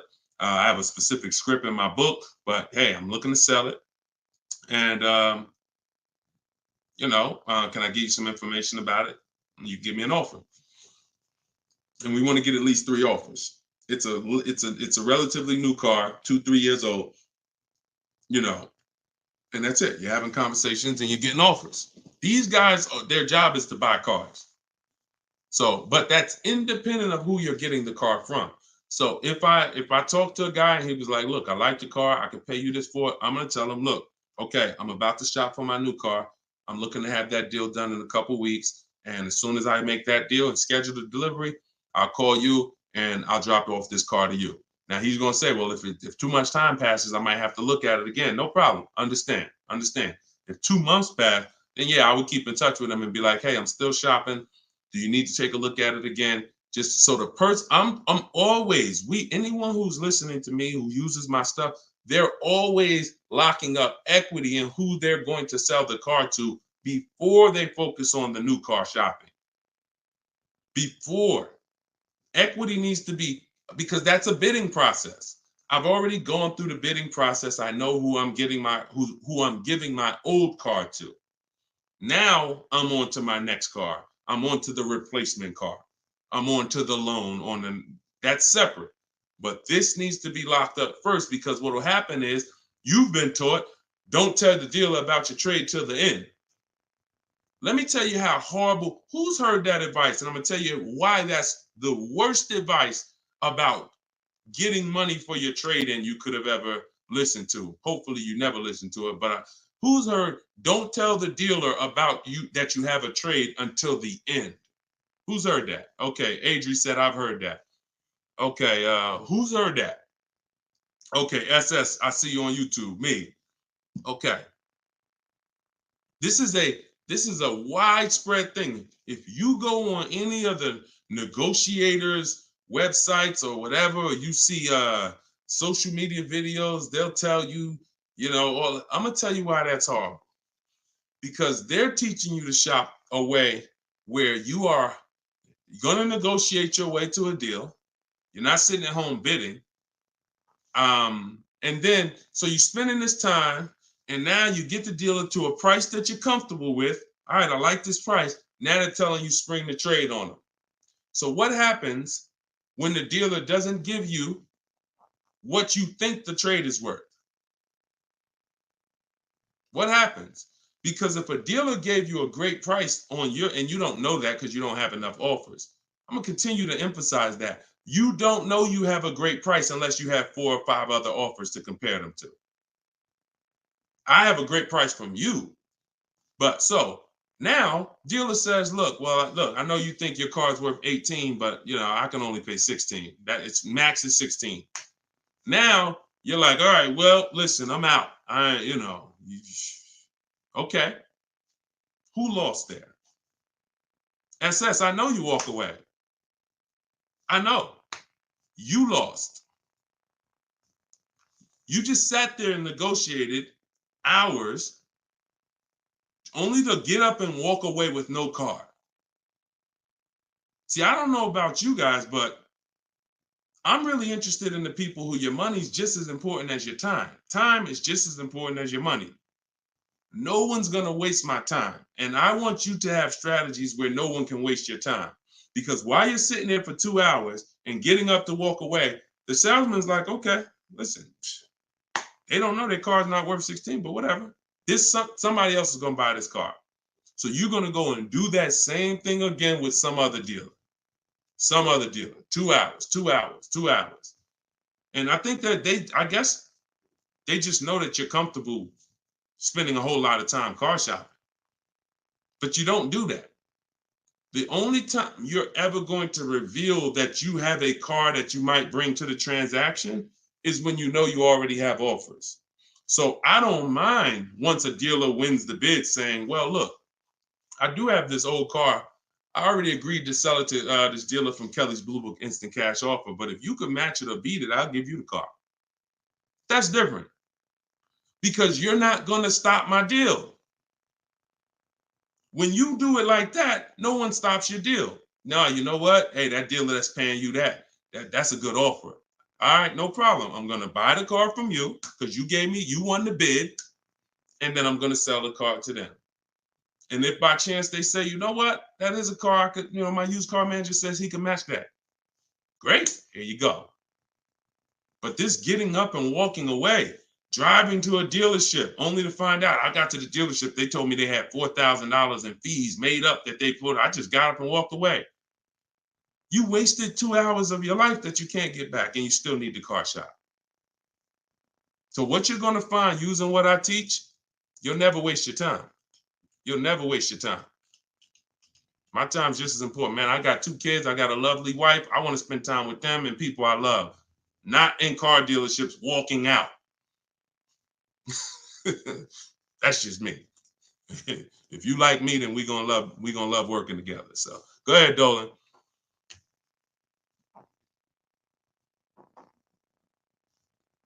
All right. Why is the dealership telling me I have to pay a down payment on a lease? You're only talking to one dealer. That's it. 80% dealer. See, listen, lazy shopping. And listen, I don't know you, Jamaica. I don't know how familiar you are with my stuff. 80% of dealers are overpriced. 80% of dealers are gonna lie. You're only dealing with one dealer. That's what you're gonna get. You're at the mercy of one dealer. But I'm gonna tell you something. You never gonna get stuff like this. Tote, $690 a month, $54,000 BMW, sitting at home getting bids. Look, absolutely thrilled to share. I graduated. She joined my program back in 2020. Now, just so you know, I have a video program and coaching. It's the same. It's based on the book. It's 7 steps videos, 7 steps, 7 steps in the book. So, you know, for those of you who want to know about this other program, you go to my bio, you can attend my masterclass, and you can attend my free masterclass. But this is what happens when you bid. Look, when you get bids. This is my first time leasing a brand new car. Got a 2023 BMW. This was last year. Awesome lease incentive, 75 off, plus you got $1,000 off. Look, Greg, 527. Look, monthly payment, 527. You don't see down payments here. Look, Danielle, $550 a month with first payment down. That's it. Included maintenance, gap insurance, all the fees. Look, we could do this all day long. This was Bonita in the middle of the pandemic. Middle of the pandemic, while people were paying $5 grand and 10 grand over sticker for Telluride. Look, I got my got my dream vehicle, 2023 Kia Telluride. Got that in December 2022. Bids, 600 down, 600 a month. That was a 1.25 lease. I remember when she got it. And I always show that because people were out there, oh, there's no deal. People have been saying that for years. People have been saying that to me for years. Deshone, there's no deals out here. Somebody probably wrote that in the comments. I'm sure that's one of the questions. Sean, it seemed like it's no deals out here. Now listen, no strategy, no deals. Strategy, great deals. So one of the things we're never going to do is listen to what one dealer says. 5 dealers, 5 offers. You could do it your way, manually, or you could do it my way. It's up to you. But you get 5 offers because 4 are overpriced. That's the numbers. Okay? And that's how you guarantee when you drive off with a car that you paid the lowest price in the market. You can't guarantee you paid the lowest price in the market when you only got one price. You can't guarantee when you only got 2 prices. Now, somebody who in my book, I teach something called the 25-to-5 strategy. This is for new cars and leases. We connect with 25 dealers online using my templates. You copy and paste. I got all my stuff in there. You just fill in what you want. And then we reach out to, and then out of those 25 dealers, we're shopping all their inventory. So we got a good shot of, out of 25, we got a good shot of 10 of those dealers having a car we'd be interested in. And our goal is to get 5 offers. That's it, all by email. So you can do it your way. You can call, you can do however you want, but we know this because we shop better than anyone else in this world. So when we're looking at all these offers and when we can say confidently 80% are overpriced, we can talk to someone who's only getting 1 or 2 or 3 offers and tell them there's no way you're going to get great below market deals shopping that way. It's just not going to happen. So I wish I could tell you you could mix your way. The only thing I can say about mixing your way is if you don't want to use my strategies to get the 5 offers. You want to get 5 offers some other way, God bless you. But you get 5 offers if you want below market deals. And if you're looking at super popular vehicles, Charles got a Palisade. Look, he got 10 offers. I reached out to 35 Hyundai dealers, got 10 quotes back. Offers range from 1.3 to 1.23 to 1.66. He ended up with a 1.23 lease on a Hyundai Palisade. $48,000 vehicle, $597 a month. So that's why the dealer you're dealing with is telling you you need a down payment because that's who they are. They're an 80% dealer. They're an 80% dealer. All right? That's just what it is. Strategy. Go ahead, Dolan.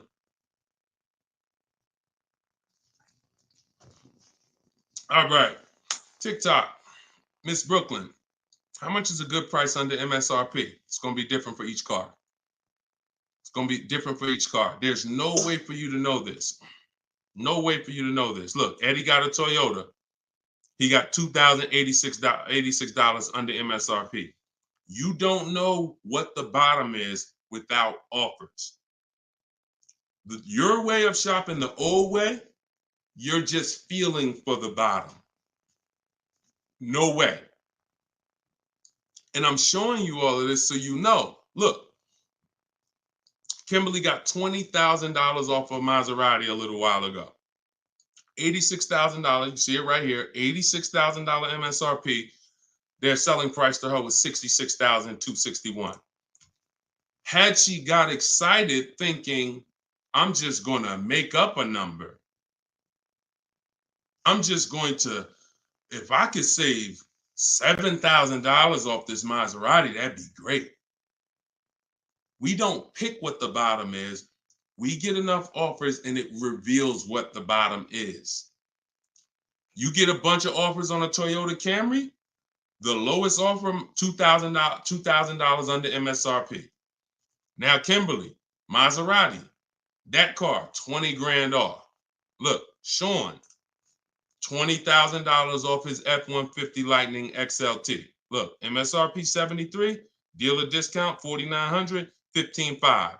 Now, just so y'all know, the 80% dealers are not even going to tell you there's a $15,500 rebate. So don't think he was just looking at a bunch of offers and everyone had a $15,000 rebate. Some people tell you, okay, there's 7,500 in rebates. Some people tell you it's 2,000 in rebates. If you're sitting in front of them, what do they have to tell you that for if you don't have, you're not going to shop. The statistics show, unfortunately, average people are going to shop 2 dealers. That's statistics. That's something that we're trained on. 2 dealers. So if you're going to shop 2 dealers and you're going to shop like the average person, why the heck am I going to tell you there's a $15,000 rebate on this vehicle when you're sitting in front of me and we just negotiate? That's what you're going to get. So it's no way for you to predict where the bottom is. Look, it's no way. Look, this is Tiffany. Tiffany sent me this the other day. She used my book. She got a $44,000 CX90 Mazda 2024, $6,530 off. Look, you see it up at the top. Believe we got a good deal from what we learned from the rest of the book. This is a bid. Now, I'm going to tell you, I don't care how big the discount is. If it's from one dealer, that's not enough. Because again, the discount could look amazing. Wow, 7 grand off, 10 grand off, 15 grand off. Until you get the 5 offers minimum, what if the max was 20 off? What if the max was 25 off? I told you, I sold a Maybach when I was working for Mercedes-Benz. They had a $20,000 rebate. If a person was getting bids for the Maybach, they would have saw that they could probably save 30, 40 grand off a Maybach at that time when they were running a $20,000 rebate. But if they came in and the dealer said, all right, look, I'll give you 15 grand off. If they thought, okay, that sounds good. So you don't get to pick where the bottom is. No one does. And if you try that, you're going to lose every time. And you're going to lose by not getting to the bottom and by wondering. See, that buyer's remorse, that's wondering. Was that really the bottom? You think we could have got more money off? That's buyer's remorse. We never have that. I want you to never have that. And when you sit at home and you let these offers come to you and you look and you see 5, 6, 7 people bidding for your business, you'll never wonder. You'll never wonder again. That feeling of in your gut of, oh, I hope I'm not getting ripped off. Oh, I hope this is a good price. That's a thing of the past. You'll never have that. Okay? And you deserve not to ever have that. Stop shopping the old way. Okay? Go ahead, Dolan. Very common question, too. Yep, you did the work. This one's Nita from TikTok. Instagram, I don't see enough questions over here. Instagram, I see a couple of y'all on, but I don't see any questions. Can I oil you up? Okay, you got to get it. My bad. You always got some weirdos popping up. That's why I'm going to let Dolan pull in the questions. Sometimes I'll be reading and we get just good. All right, so Nita from TikTok. Should I be worrying about the cost of insurance when buying a car? I would look, insurance is insurance. I would use a site like Insurify or Jerry, the Jerry app. I would use a site that shops multiple companies. Insurify shops multiple companies. And some of the smaller companies that don't have the big budgets, some of you go to insurify.com tonight, you might save money. So you need to, and I'm not endorsed by Insurify right now. I just believe in the product. Look, I believe in anything that gets my favorite two words, multiple offers. Because that's how we buy everything else. That's how we buy TVs, that's how we buy electronics, that's how we buy groceries. You go in, you want some potato chips, you got 30, 40 companies competing. You got, spaghetti sauce. 10 different companies competing, trying to sell you. Oh, we're on sale this week. Blah, blah, blah. It's always multiple offers. So any tool that gets multiple offers, I love it. So insurify.com or the Jerry app. Yeah, insurance is insurance. J Love, how's the market looking? Watch the earlier broadcast. We answered that. That was pretty much, I think that was the first question in the show. So you could go to YouTube, watch the rebroadcast. And you'll see the answer to that question. Go ahead, Dolan. Shoot that next one out.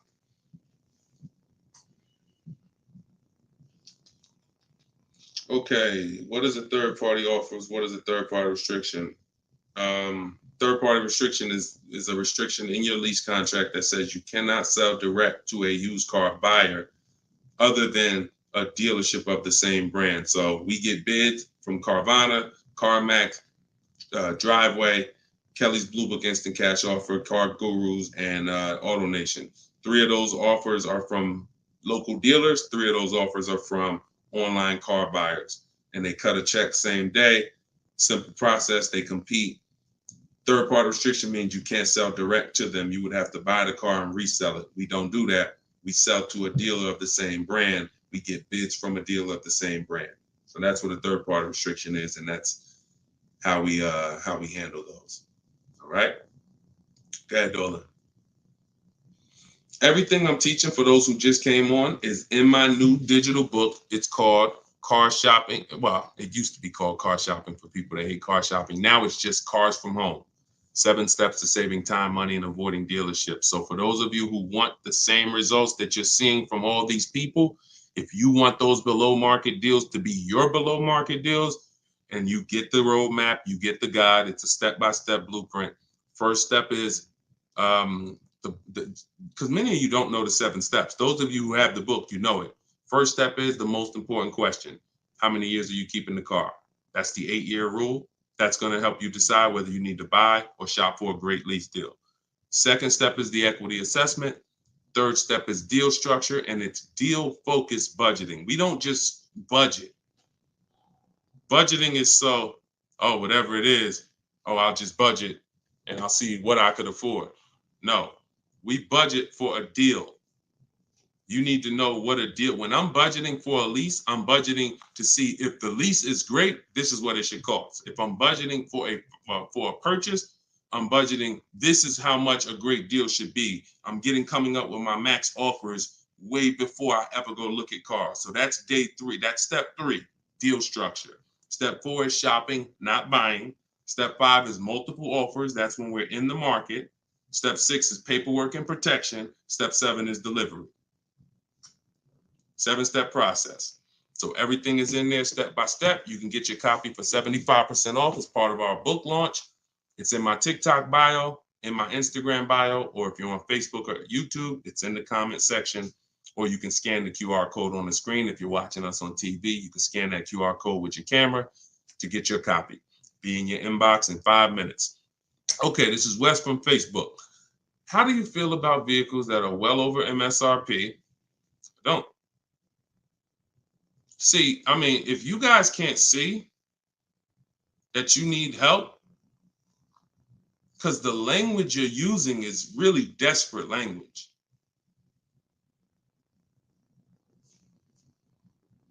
I really don't know, like, because here's the thing.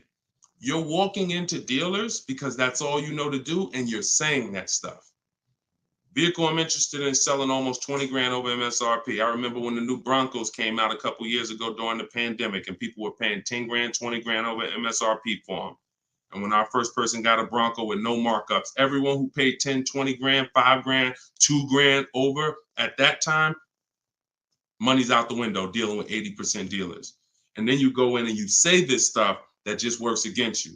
Oh man, yo, you go into another dealer. Hey, what's the, oh, y'all got, how much y'all asking for this? Well, we're asking 10,000 over sticker. Oh, okay, that's better than the other deal. This other deal I was in, they was asking 20 grand over sticker. Negotiating against yourself. How you gonna turn around and ask me for money off when you just said that the price, because I'm 10 grand over, I'm good.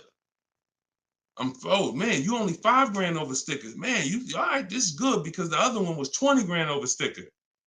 Okay, so don't ask me nothing about my 5 at all. You interested? Because hey, yeah, let's talk. What's the payment like on this? All right, come on, have a seat here. This is you going out with the cleaver in your head. I don't know how else to tell you. Like, sometimes I'm nice. I'm a nice guy. I wouldn't be doing this if I wasn't a nice guy. This is what God put me here to do. But I'm telling you, you're a sheep to slaughter. If you don't learn this strategy, you are a sheep to slaughter, and every single time you buy cars, you're overspending by that. You go out right here. Now, if you get bids and you start to see, okay, man, I could get that car not only for this. We had somebody come on the show the other day, and she said, man, I got a brand new 2024 BMW X4M, the M. And she said, I got the bids. I got 4 grand off and another 3,000 for my military. I saved 7 grand. Bids sitting at home. Some people going in the BMW dealers paying 5 grand over sticker for the brand new, newly designed 2024 M. So, any way I could get it, I'll break down the numbers and let you see. That sound like this guy and these people he's showing getting way different results than I'm getting. And sometimes I'm gonna just be straight up with you. You $24.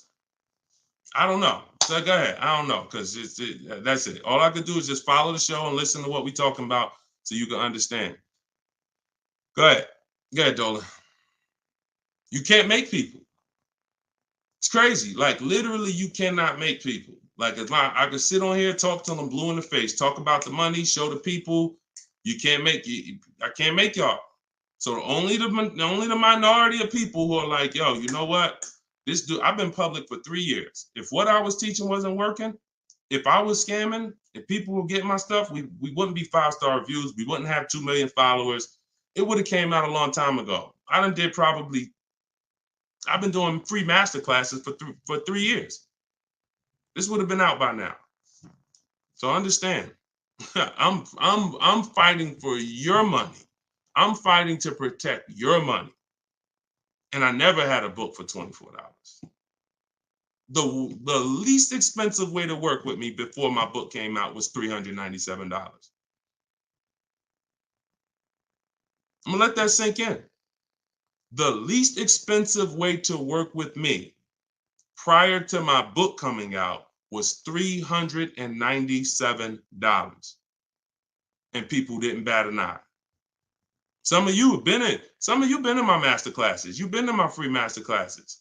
You know, oh man, I can't work personally with Deshone. I can't get his step-by-step strategies until I invest in his program. All those people that y'all seeing been investing in my program since the pandemic. I never had something for $24 that you could get everything I teach. It took me everything because I priced the book at $97. I said, it's not fair. It's not fair that I'm going to help you save thousands and thousands of dollars and I'm charging the same price for daggone books that are talking about wizards and fairies. That's not fair. But, I got to be obedient. God told me to do this, I'm going to do it. I don't know how long I'm going to do it. But for now, You can get your book you can get your book for 75% off in my TikTok bio, in my Instagram bio, in the comment section, YouTube and Facebook. TikTok, is it better to get a car loan from a credit union? No, we use a process. Everything we do is bids. So if you're new to this, we use a process called the bank bidding war, where it's 3 rounds. So before we look for a car, if I'm looking at a Honda, first thing I'm going to do is see, does the Honda I'm looking for have any special interest rates? 0%, 0.99%, 1.99%. That's going to eliminate my needing to shop for any bank loans, because a special subvented interest rate is like a finance rebate. They're giving you rebates in the form of financing. So no one can compete with that. So once I do round 1, if there's no special interest rates, now we start getting our bids for the car. Or if I'm looking for a used car, we start, shopping the marketplaces, narrowing it down to the ones that are going to be the best value. And then once we see who wins the bid, we find our car, we lock up that car, and then we go and we start round 2 of the bank bidding war, which is going to be our credit union, our banks, online lenders, going online and letting everyone access our credit with a hard pull. Because if you do this right, this weighs on your credit just like one hard inquiry. So if one hard inquiry drops your score 10 points, you could have 20 hard inquiries in this 48-hour period, and it's going to drop at the same 10 points. So we do that, and whoever gets the best rate, whoever makes us the best offer from round 2, then we call the dealership and we give them an opportunity to beat it, and that's round 3. The dealers have 7, 10, 15 banks. Any of their banks can beat it. That's the bank bidding war. Everything we do is a bid. There's no price assurance shopping the old way. Not only are you overpaying, even if you get a good deal, you're going to question it because you don't have enough offers to compare it to. Once you have enough offers, I had 10 banks compete for my business. I know I got the best rate. We need to know. That's the name of the game. Price assurance, guarantees. These are words that you haven't had in your car buying experience. I'm guaranteeing. If I ask any of these people here that I showed you, Tiffany with the Mazda earlier, Sean with the $20,000 off his F-150, Charles with his Palisade lease. If I asked any of these people, if you said, hey, look, are you willing to bet me $500 that there was no better offer in the market that you could have got, they'll all take the bet. I'll take the bet. But if I asked you, and I took listen, what's the last car you bought? Okay, are you willing to bet $500 that there wasn't any lower offer in the market for that same car? Would you take the bet?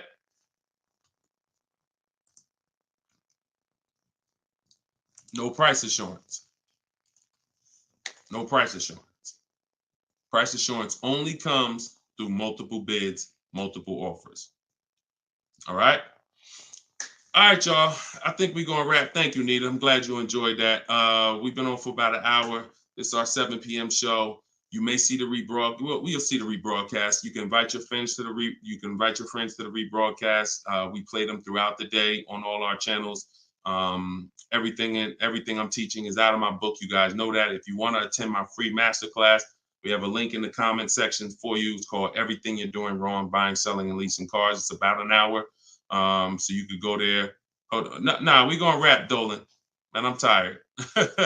I'm tired, man. We'll wrap an hour and 2 minutes, man. Everybody can come back, join us on another live show because we got tons of questions. We could never get through all the questions. Once the stream starts heating up, we can't get through all the questions. So if you want to attend my free masterclass, it's a link in the comments, or if you're on Instagram, there's a link in my bio. You can attend. It's an hour long, and then we do Q&A after. And then if you, of course, want the book, you guys know where it's at, in the comment section or in my bio. Other than that, I'll see you all on the next show. Shout out to everybody who joined, and it was good to see you all. All right, I'll see you all on the next stream. God bless you.